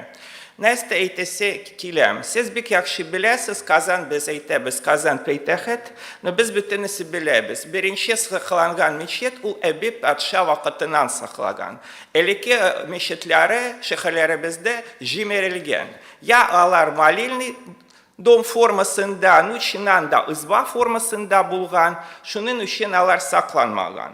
Hem neste eğitesi kile biz Türk ebi padşah vakitinde ul kirgen kazanga, вот saklanan meşetler. Merşeni, Apanay, Bereske, Maşkara, Kışkar avılları, neste eğitesi kile biz bilebiz meşet, orası imperiya devleti için, мешет ул берге не resmi эшма, потому что мектеп resmi ревеште даюк, медресе даюк ул факультативный ревеште, вакыфлар, так сказать, Махкама-и Шария Оренбуржия округында вакыфлар булмаган. Берге не эйбер мешет. Ул бер ук вакытта и мешет бинасы, и мектеп бинасы, и медресе бинасы, акчалары булмаса да ул фабрика, склад бинасы шу ук вакытта.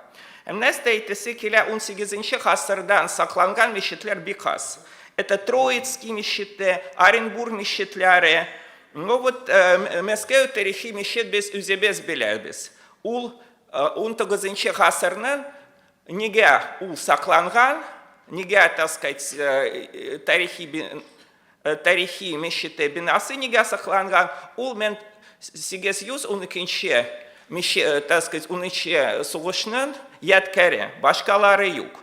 Тоже 19 ғасырның бірінші яртасы бикас мешітлер, Түбен, Новгород, Омск шехері, Уфа шехерінен. Мисал үшін Уфәді мәхкамы шария булған, 30 ел буе, 40 ел буе мешіті булмаған. Яры ура булған авылы, сәудегерлер авылы, fabrikantlar avılı, вот şuşe avıldan kilgen Huzesiyitov Ufa meşitte saklangan. Şimdi fakir bulgan mehkama-i şer'iye, даже Ufa şehrinde meşet düzeterge akşaları bulmagan.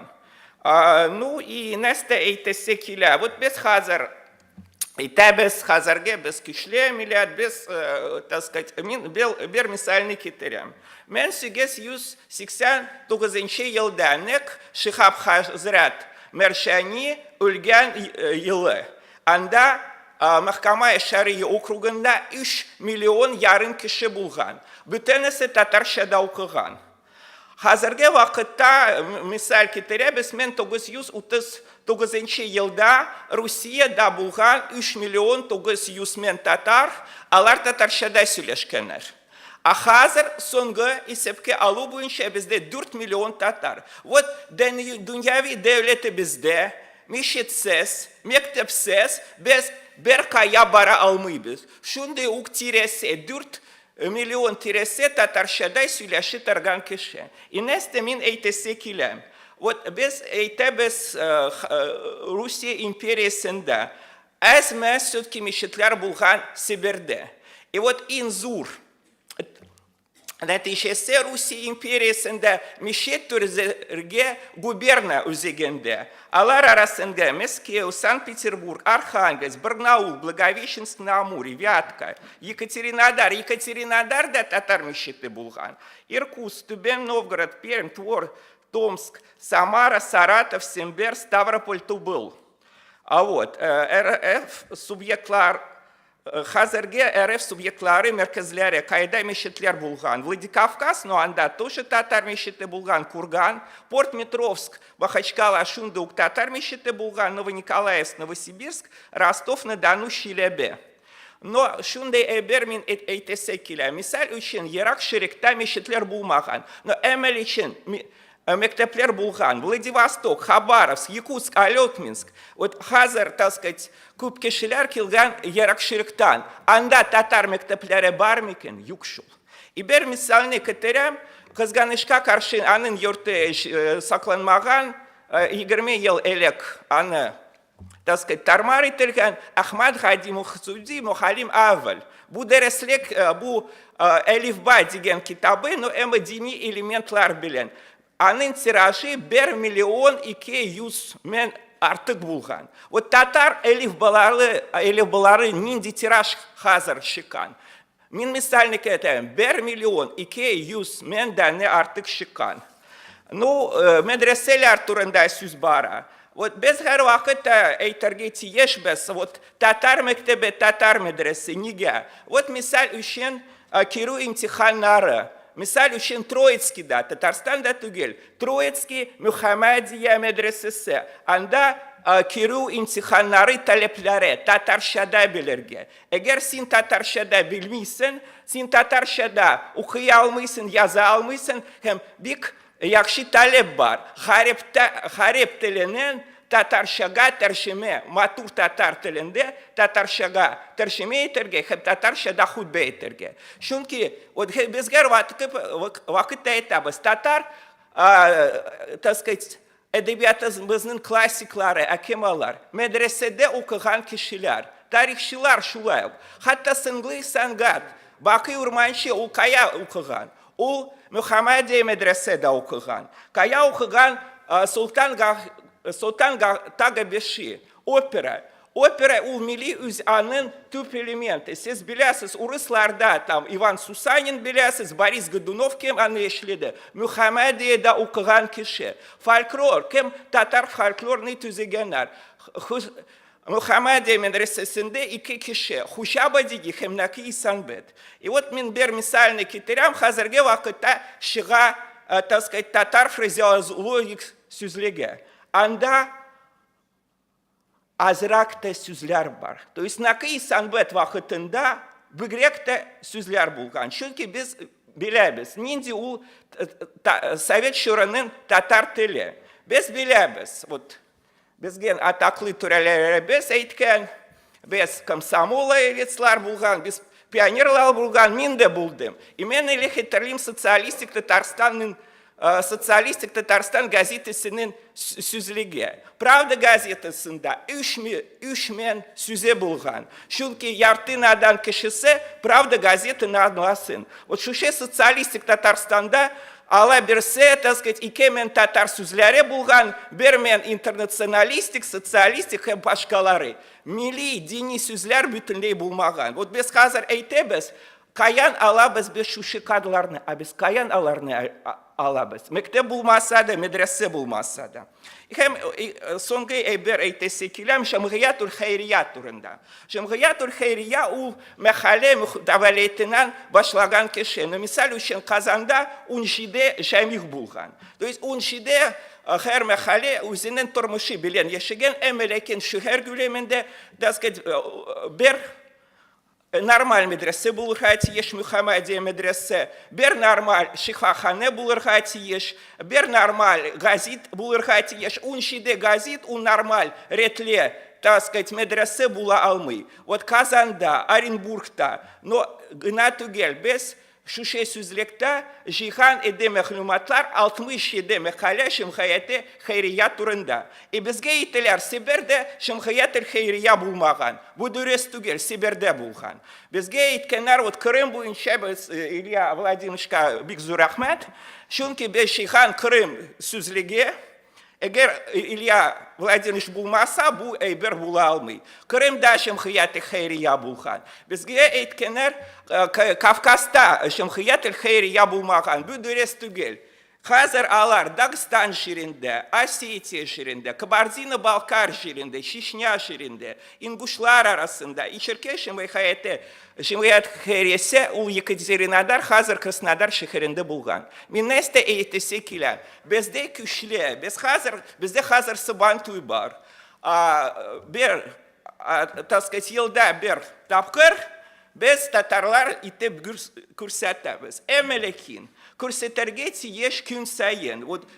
Namazı bir tapkırlı bulsa da, mektepke хоть bir ay, bir tapkır atnada barırga kişi tiyeş. Ato sabantuylar var. No emelekin. Sabantuy nindi tradisyonu devam ettere. Mektep tradisyonu. Medrese tradisyonu, meşet tradisyonu, şundan üçün biz şu situasya babarabız. Misal üçün, men 1939 yılında Özbekler bulgan 4 milyon yarım, Tatarlar bulgan 4 milyon, hazır Özbekler 30 milyon. Nige alar? Alar da ikiye bir bulgan. Birisi Soyuzdaş Respublikası, ikinci misal üçün Kazan'da bir meşet bulgan. Taşkent şehrinde 9 meşet bulgan. Ravil Hazret bir dürüst etken, Allah'a şükür Rusiya şehrinde bulmagan. Hatta Mirharat medresesi bulgan. Bukhara Şarif şehrinde, Taşkent şehrinde bulgan İslam İnstitut. Ezme saklangan strukturası.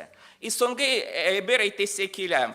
Без хазар и тебас основы российской государственности указ о защите духовных нравственных ценностей на гайля турында сүйлешербез. Но ислам дине булма саба, бу бик ашик бер мисал. Бер ук уранында Özbeklerde Tatarstan, Tatarlar 4 milyon yarım, Özbekler 30 milyon. Bitti kite, vassalam. Rahmet Бигзов. Сердечно признательна Айдару Юрьевичу. На протяжении 20 лет мы его выступления анализировали, слышали. Уже целое поколение молодых духовных лидеров и многочисленные студенты воспитывались в стенах университета, медресе, на конференциях. Очень, на мой взгляд, глубокие сделаны орг-выводы за прошедшие 30 лет российской государственности и в отношении татарской нации, мусульманского будущего. Сабантуи, конечно, это прекрасные ежегодные такие сабантуи, а вот татарская жизнь, она продолжается ежедневно, ежечасно, ежесекундно. Адаревичу отдельные слова благодарности за тот колоссальный труд.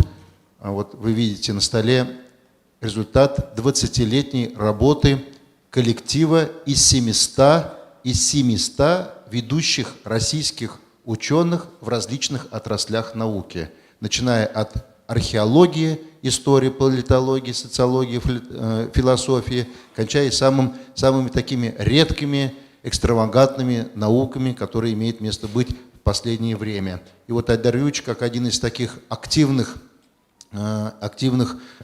участников, члена оргкомитета, курировал этот проект, сам написал огромное количество статей, собирал творческие коллективы, ученые коллективы. Альхамдулилля, вот сегодня впервые за 20 лет я имею право, возможность, как главный редактор, объявить вот в здании Академии наук, что 11 томов этой серии, они завершились, как региональные тома, завершились в наши дни. С учетом, что последний том, 11-й том «Ислам в Крыму», вот сидит ответственный редактор, профессор Илья Владимирович Зайцев, мы получили из печати буквально 4 дня тому назад. Поэтому, альхамдулилля, муфти Хазрат Айтмышле, надеемся, что к съезду 21 сентября мы сможем презентовать наш 7-томный, 8-томный сводный энциклопедический словарь «Ислам в Российской Федерации», над которым шла тоже последние минимум 3 года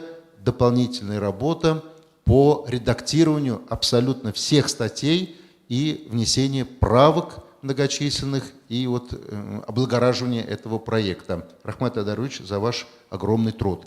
С огромным удовольствием хотел бы предоставить слово заведующему кафедрой религиозных дисциплин Казанского исламского университета, заместителю главного редактора журнала «Минбар Islamic Studies» Дамиру Адгамовичу Шагавиеву. Дамир Эфенди.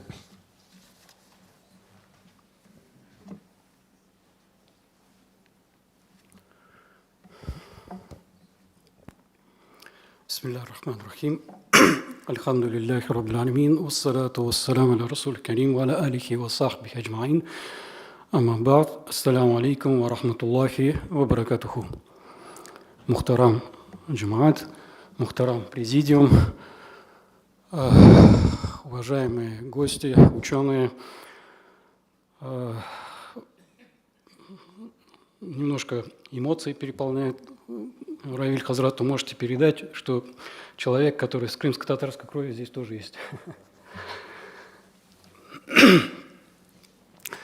Мы подготовили длинный доклад, да, но так как у нас мало времени, я решил немножко отойти чуть-чуть от темы и вспомнить и поблагодарить тех людей, которые распространяют наше наследие на арабском языке. То есть занимается тахкиком научной редакции, занимается дирасой, то есть исследованием этих трудов, источников, в том числе Шихабуддина Марджани, и эти труды появляются в арабском, мусульманском мире. Вот, например, на слайде вы видите книгу «Аль-Баркуль Вамид фи Радди Аль-Баид Аль-Мусамма бин Накид». Книга, которая в свое время в 1888 году в Казани издавалась, да, вот, наконец, в 1923 году она издана в Стамбуле в арабском издательстве «Дар Абвабуль Ильм». Подготовил эту книгу наш выпускник Российского исламского института, Казанского исламского университета и Булгарской исламской академии Ильхам Сабанчин, по происхождению из Башкирии. Вот, книга издана на арабском языке. По поводу перевода тоже наш молодой специалист Ильхам Сабанчин сам же занимается также переводом этой книги на русский язык, ну и впоследствии, возможно, и на татарский язык. Книга тоже очень важная, хотя многие не знают о ней. Она посвящена теме бида, религиозных нововведений. Да, здесь в этой книге мы видим точку зрения Шихабуддина Марджани к тем явлениям, которые среди народа разные адаты, разные ритуалы были распространены, какое отношение было у имама Шихабуддина Марджани вот к этим действиям, вот к этим обрядам. Из этой книги мы можем об этом узнать. Там очень много тем разбирается. Значит, еще чем мы можем, значит, похвастаться, ну, не лично я, да, а вот именно как поблагодарить этих людей, и какая-то доля своего участия у меня тоже была. Например, у нас в Казани 2 года назад и, значит, вот в этом году переиздан труд нашего уважаемого гостя из Бахрейна, шариатский судья Аль-Мурайхи, который в Бахрейне занимается нашим наследием. В основном он, значит, связан с наследием Галимджана Буруди. Но изучая наследие Галимджана Буруди, его иснады, его цепочки передачи знаний, также, конечно же, этот шейх вынужден был потом заниматься и наследием Марджани. И, в частности, вот перед вами книга, которая уже 2 издания, да, получается, на арабском языке, где этот арабский автор очень подробно рассказывает о нашей истории, рассказывает о наших ученых, фотографии с документами. Опубликовал внутри этого 3-томника, опубликовал несколько трудов, в том числе Шихабуддина Марджани.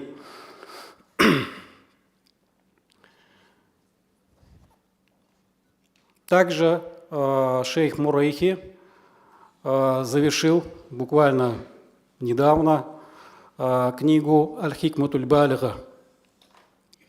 «Аль-Хикматуль Балига» – книга, которой тоже имею, значит, какое-то участие, да, тоже переводил на русский язык в свое время эту книгу. На основе этой книги защитился по историческим наукам, да, 14 лет назад. Наконец-то мы видим, что и это наследие не осталось без внимания у арабов. Да? У нас есть в 22 году издание тоже «Дар Абвабуль Илм» или «Бабуль Илм», турецкий мухаккик на арабском языке издает книгу «Аль-Хикматуль Балига». И буквально через 2 года, то есть в наше время, шейх Аль-Мурейхи тоже издает книгу «Аль-Хикматуль Балига» в Бейруте. Значит, книга, которая главным образом показывает самые главные воззрения с точки зрения акиды, да, у имама Шихабуддина Аль-Марджани.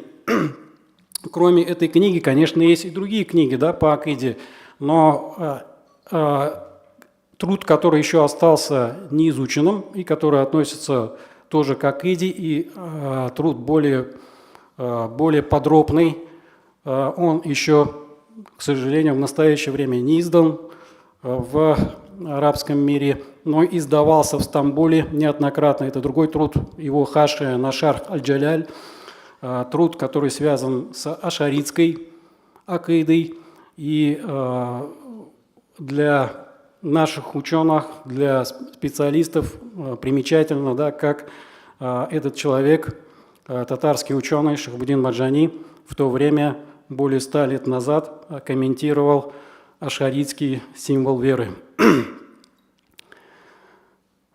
До этого я вот здесь пропустил, еще у нас также, но это уже в 2015 году, и перевод книги был издан, значит, «Хаккуль Маарифа», книга посвящена определению месяца поста, то есть каким образом мусульмане должны определять начало месяца поста.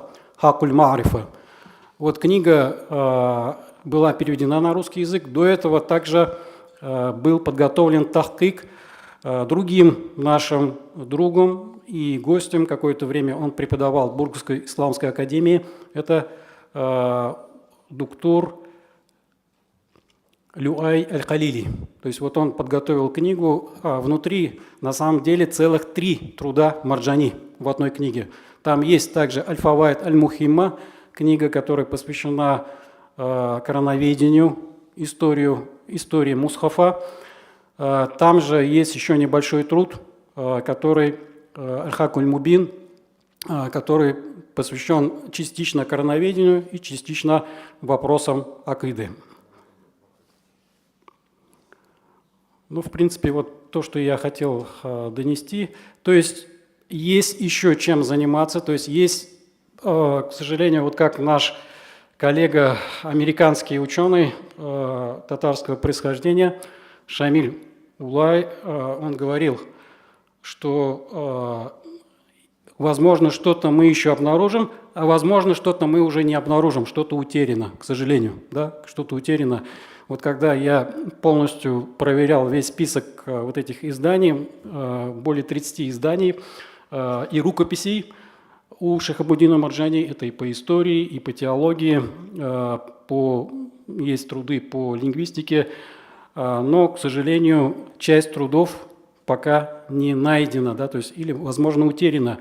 Какая-то часть исторических трудов, она восстанавливается за счет других трудов, потому что Марджани имел такую привычку, то есть если он труд раньше писал, он брал какие-то части из этого труда и вставлял его в более свежий труд. То есть это благодаря этому хоть мы знаем о содержании вот этих трудов, которые мы до сих пор не обнаружили. По поводу богословских трудов, также, как я уже сказал, вот есть некоторые крупные труды, которые до сих пор остались без нашего внимания. Точнее, внимание есть, но пока еще, видимо, наши специалисты или эксперты, или мы сами, как бы мы не доросли до этого уровня, да, чтобы заниматься воззрениями Шихабуддина Марджани, его более глубокими мыслями. Но будем надеяться, что в будущем это тоже произойдет. Ну и, конечно, приятно вспомнить, что, значит, в этом месяце организация РСК, они практически закончили тахкик книги Вафиатуль Асляф, вот этот огромный 6-томник, где более 6 тысяч биографий ученых, да, то есть и мы тоже должны с одной стороны, гордиться, да, что такой труд теперь издан там, в современном виде, на арабском языке, арабский мусульманский мир об этом узнает. Сам Марджани, кстати, многие не знают, он давал завещание, чтобы его рукопись увезли туда, в Стамбул, потому что он понимал тех ресурсов, которые были здесь, и финансовые ресурсы, и с точки зрения наличия глубоких мухаккиков, тех людей, которые занимаются очень глубоко научной редакцией богословских трудов, здесь таких людей не хватало. И он завещал, чтобы эту книгу все же туда увезли. И вот, наконец-то, это завещание было выполнено. Спасибо за внимание.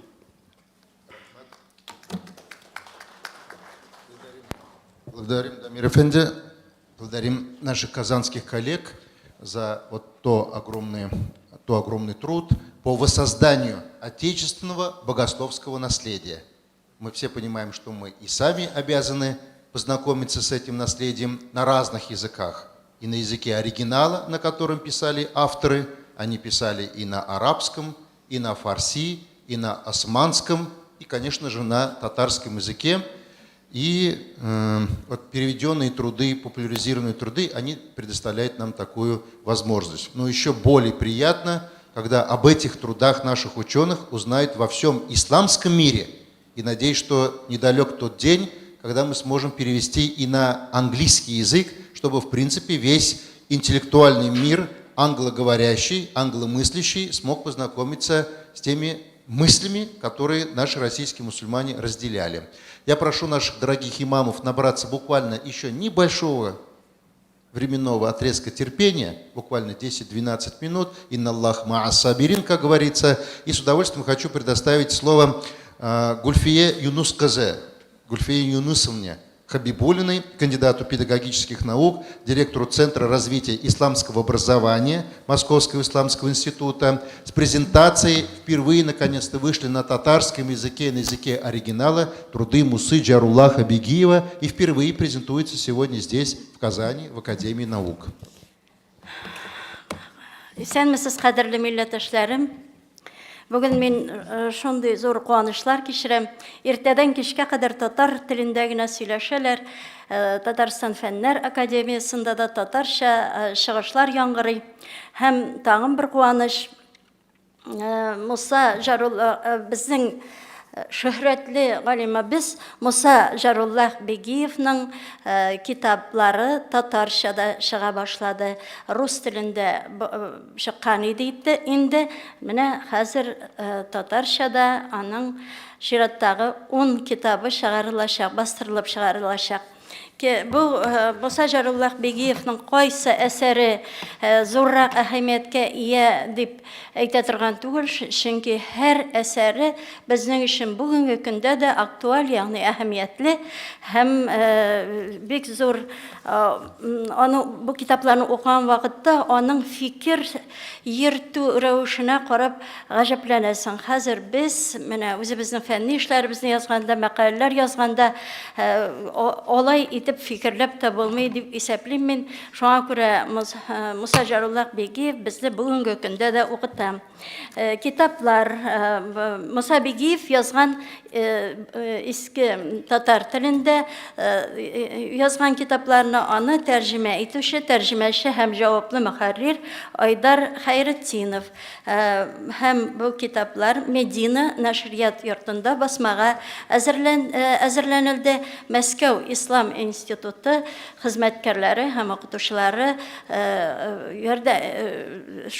укытучыларның тирән хезмәте, берничә еллык эш бу.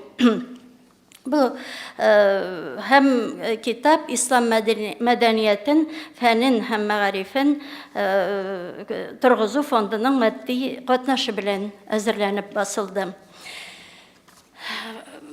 Хәзер берничә сүз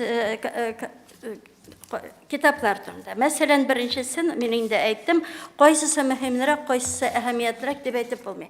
Шулардан менә беренчесе Маида, Рамазан аенда әзерләнеп бетте ул. Шуңа күрә беренчесе Маида аш-су дигән китап чыгарылды. Ул менә бүгенге көндә сезгә тәкъдим итәбез. Бирдә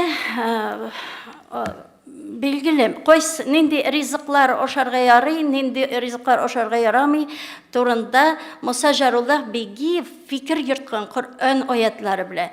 Ни өчен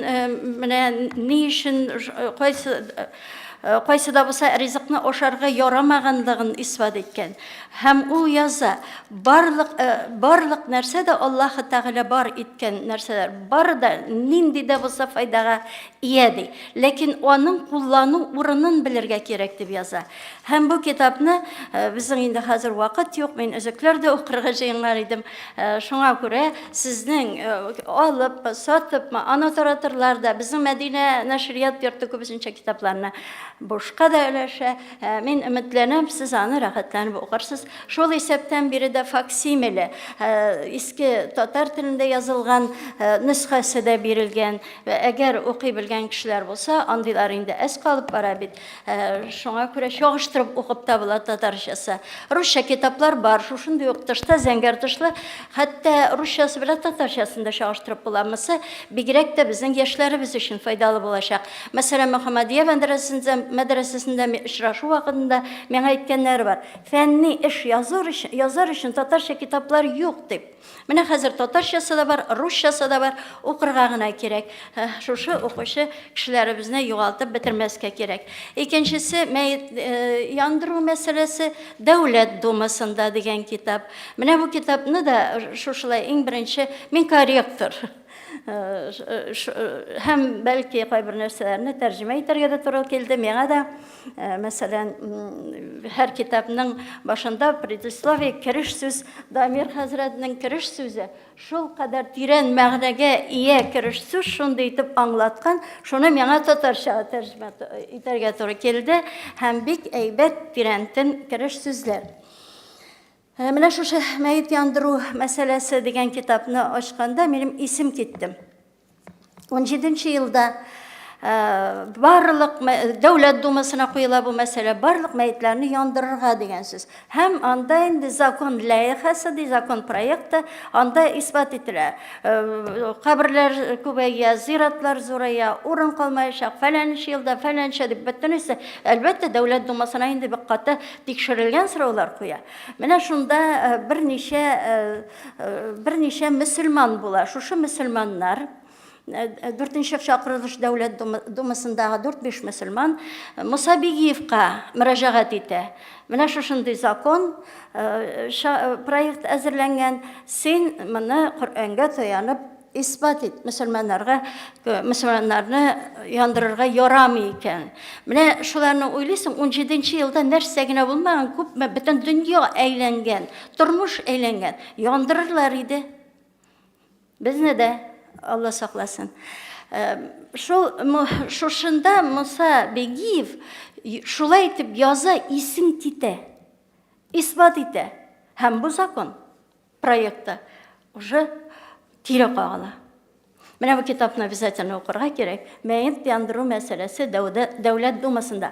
Ул зур күләмле түгел. Шулай ук биредә менә яртысы инде аның иске татар телендә, һәм яртысы шушы Муса Бегиевның хезмәте.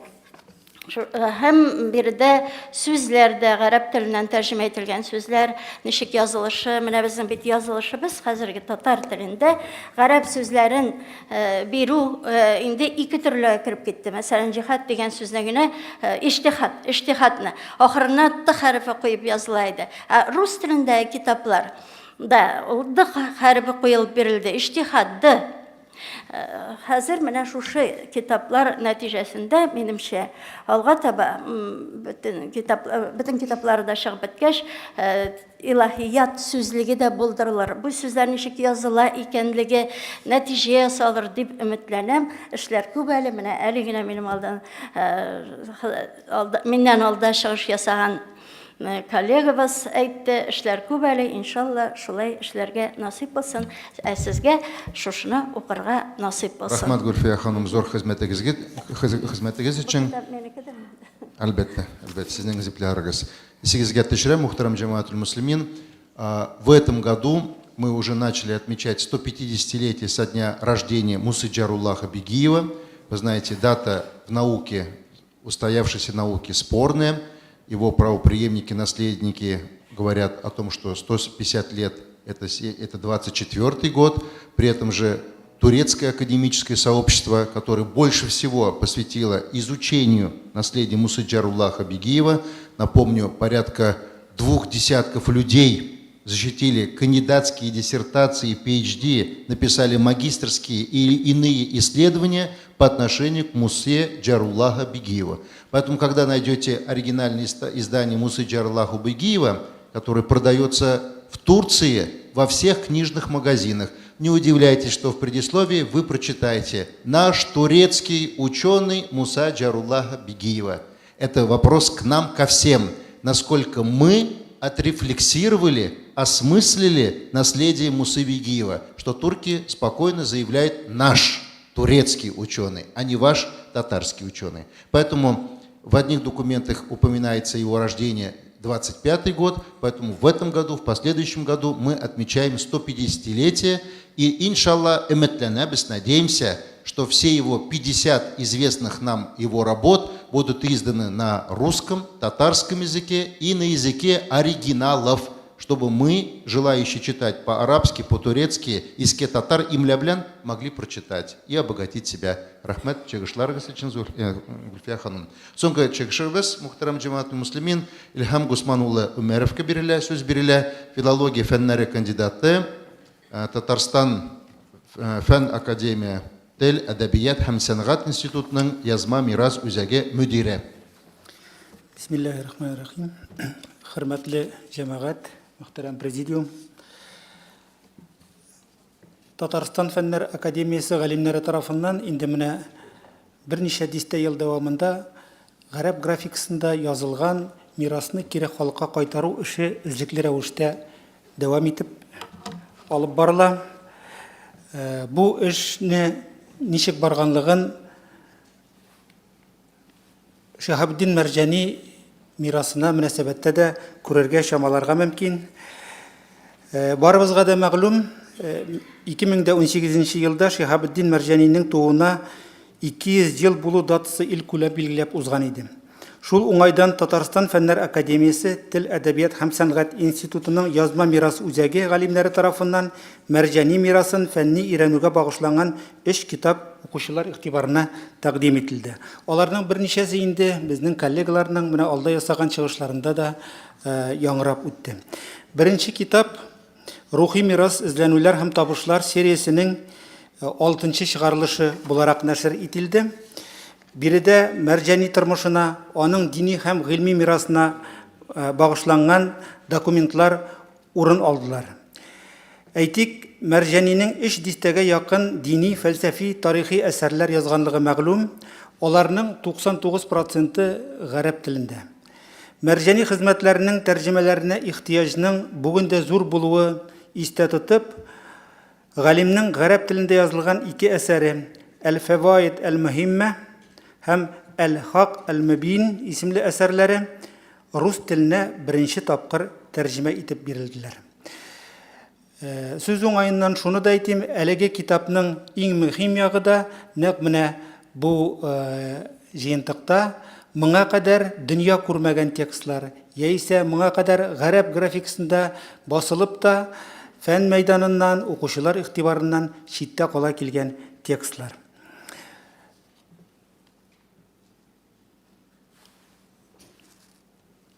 Шулай ук биредә укучылар Мәрҗанинең тормышы һәм эшчәнлеге хакында 20нчы гасыр башы татар газета һәм журналларында басылган мәкаләләр белән таныша алалар. Араларында Ризетдин Фәхретдин, Закир Кадыри, Габделбари Баттал, Шәһәр Шәрәф, Әхмәт Зәки Вәлиди, Ибрахим Биккылов, Нәҗип Гасри кебек татар зыялылары тарафыннан язылганнары олы галимебезнең иҗат һәм тормыш юлындагы ачылып бетмәгән сәхифәләрне ачарга, ак тапларны бетерергә ярдәм итәләр. Икенче китап Шаһабиддин Мәрҗанинең сайланма әсәрләре дип атала. Аның язылу, басылу тарихы булайрак. Узган гасырның 60нчы елларында СССР Фәннәр академиясенең Казан Тел, әдәбият һәм тарих институты галимнәре күренекле галим Хәй ага Хисматуллин җитәкчелегендә Мәрҗәнинең Вафиятул Әсләф хезмәтенең аерым бер өлешләрен гарәп теленнән татарчага тәрҗемә итәләр. Мустафадул әхбар фи әхвали Казан ва Булгар әсәрен шул чор татар әдәби теленә күчерәләр һәм сайланма әсәрләр исеме белән басмага әзерлиләр. Әмма мәгълүм булганча 20 гасырның 50-60 еллары тарихи мираска карашның каршылыклы, хәтта тискәре булуы белән билгеләнгән чор. Кызганыч ки, бу тенденция татар тарихы фәненә нигез салган Мәрҗәни эшчәнлегенә мөнәсәбәттә дә үзен ачык сиздерә. Хәй Хисматуллин җитәкчелегендә төзелгән сайланма әсәрләр хезмәте, шулай ук Якуб Агишев, Камил Фасиев кебек олы галимнәрнең уңай бәя бирүенә карамастан, Шиһабеддин Мәрҗәнинең сайланма әсәрләрен бастырып чыгару коммунизм төзергә керешкән татар халкының интернациональ һәм милли культурасын үстерүгә өлеш кертми дип табыла һәм басмадан кире кагыла. Шул рәвешле галимнәр төркеме тарафыннан тырышып эшләнгән хезмәт укучылар игътибарына, укучылар кулына барып җитми кала. Бүген Хәй Хисматуллиннар төзегән бу җыентыкның кулъязма нөсхәсе Татарстан Фәннәр Академиясенең Тел, әдәбият һәм сәнгать институты язма мирас үзәгендә Мәрҗәнинең шәхси фондында саклана. Мәрҗәнинең 200 еллык юбилей көннәрендә үз чорында тиешле бәясен алып бетерә алмаган бу җыентыкны бастырып чыгару дөрес булыр дип уйладык һәм ул фәнни текстология яктан нык кына редакцияләнеп дөньяда күрде. Мәрҗәни иҗатына багышланган 3нче китап Шиһабеддин Мәрҗәни һәм аның чыры фотографияләрдә дип атала. Менә сез аны экранда да күрәсез. Әлеге хезмәт исеменнән үк күренгәнчә, тарихи фотосурәтләр аша рухани галимнең яшәешен, аның көндәлек тормышын, ул аралашкан даирәне, шәхесләрне, ул яшәгән мөхитне бөтен тирәнлеге белән аңларга һәм аңлатырга ярдәм итә. Мәрҗәнинең фотосурәтләре күп түгел.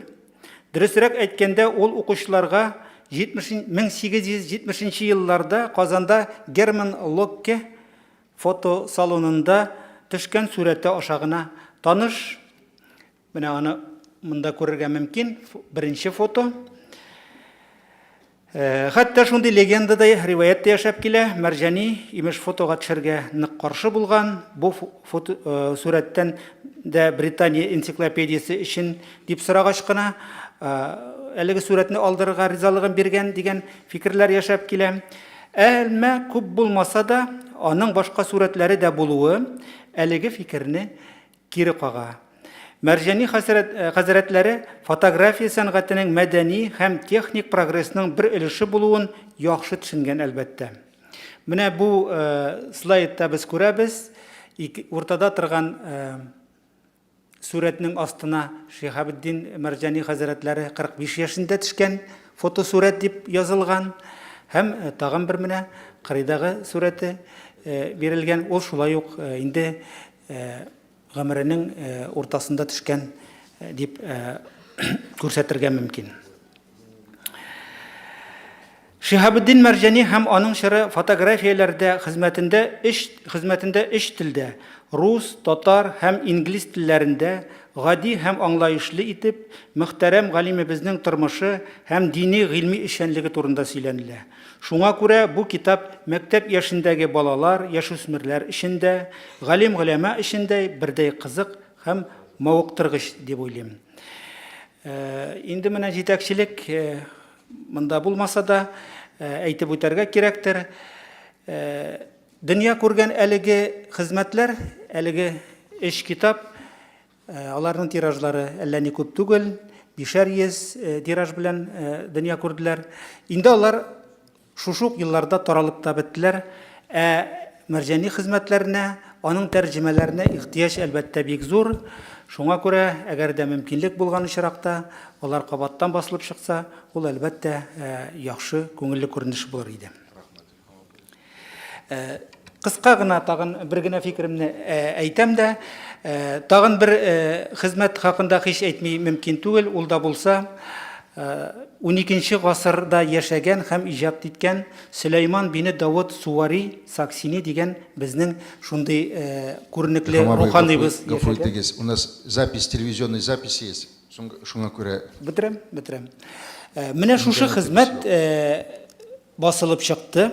Бу нәрсәсе белән мөһим, бер җөмлә белән генә әйткәндә, татар мәдәниятендә иң беренче безнең көннәргә кадәр килеп җиткән иң беренче язма хезмәт бу. Элек Тирьяк әл-Кабир санала иде. Хәзер менә Сөләйман Саксининың Зөһрәт әр-Рияз дигән әсәре. Аның менә кул язмалары һәм аның белән әлбәттә китапны алып танышырга мөмкин. Имамнар өчен ул гамәли, практик кулланылышка ия хезмәт.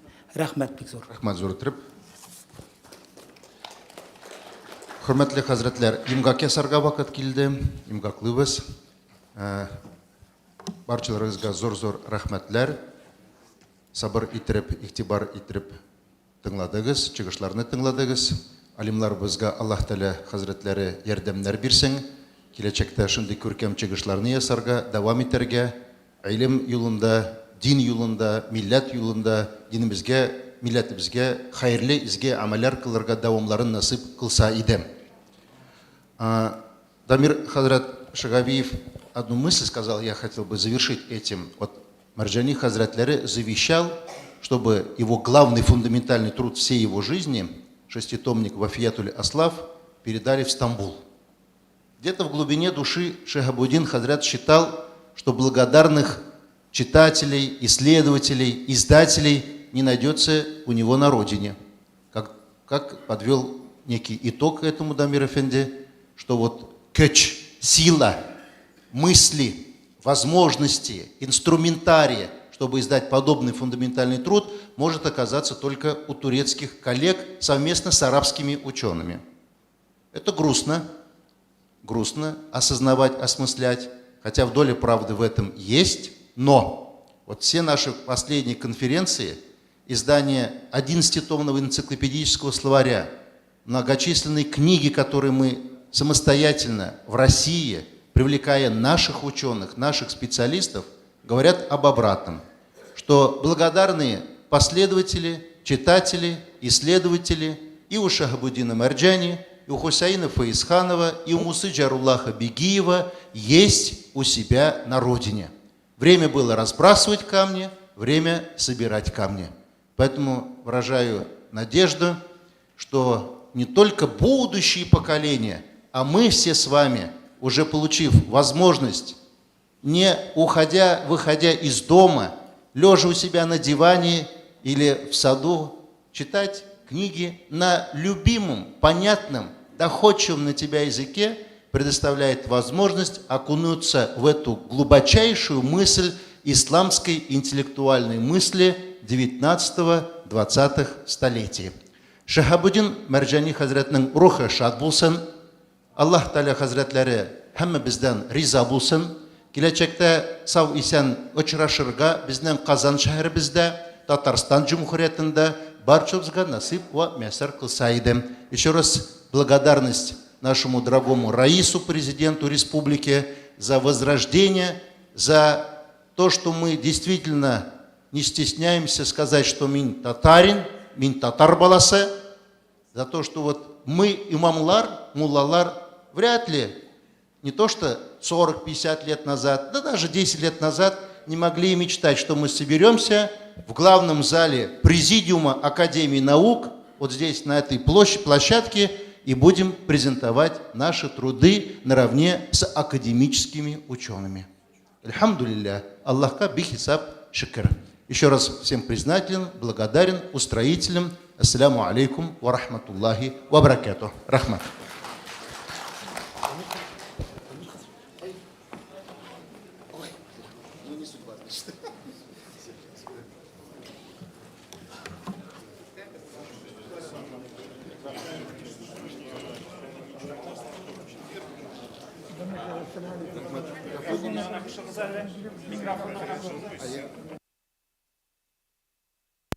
Раз.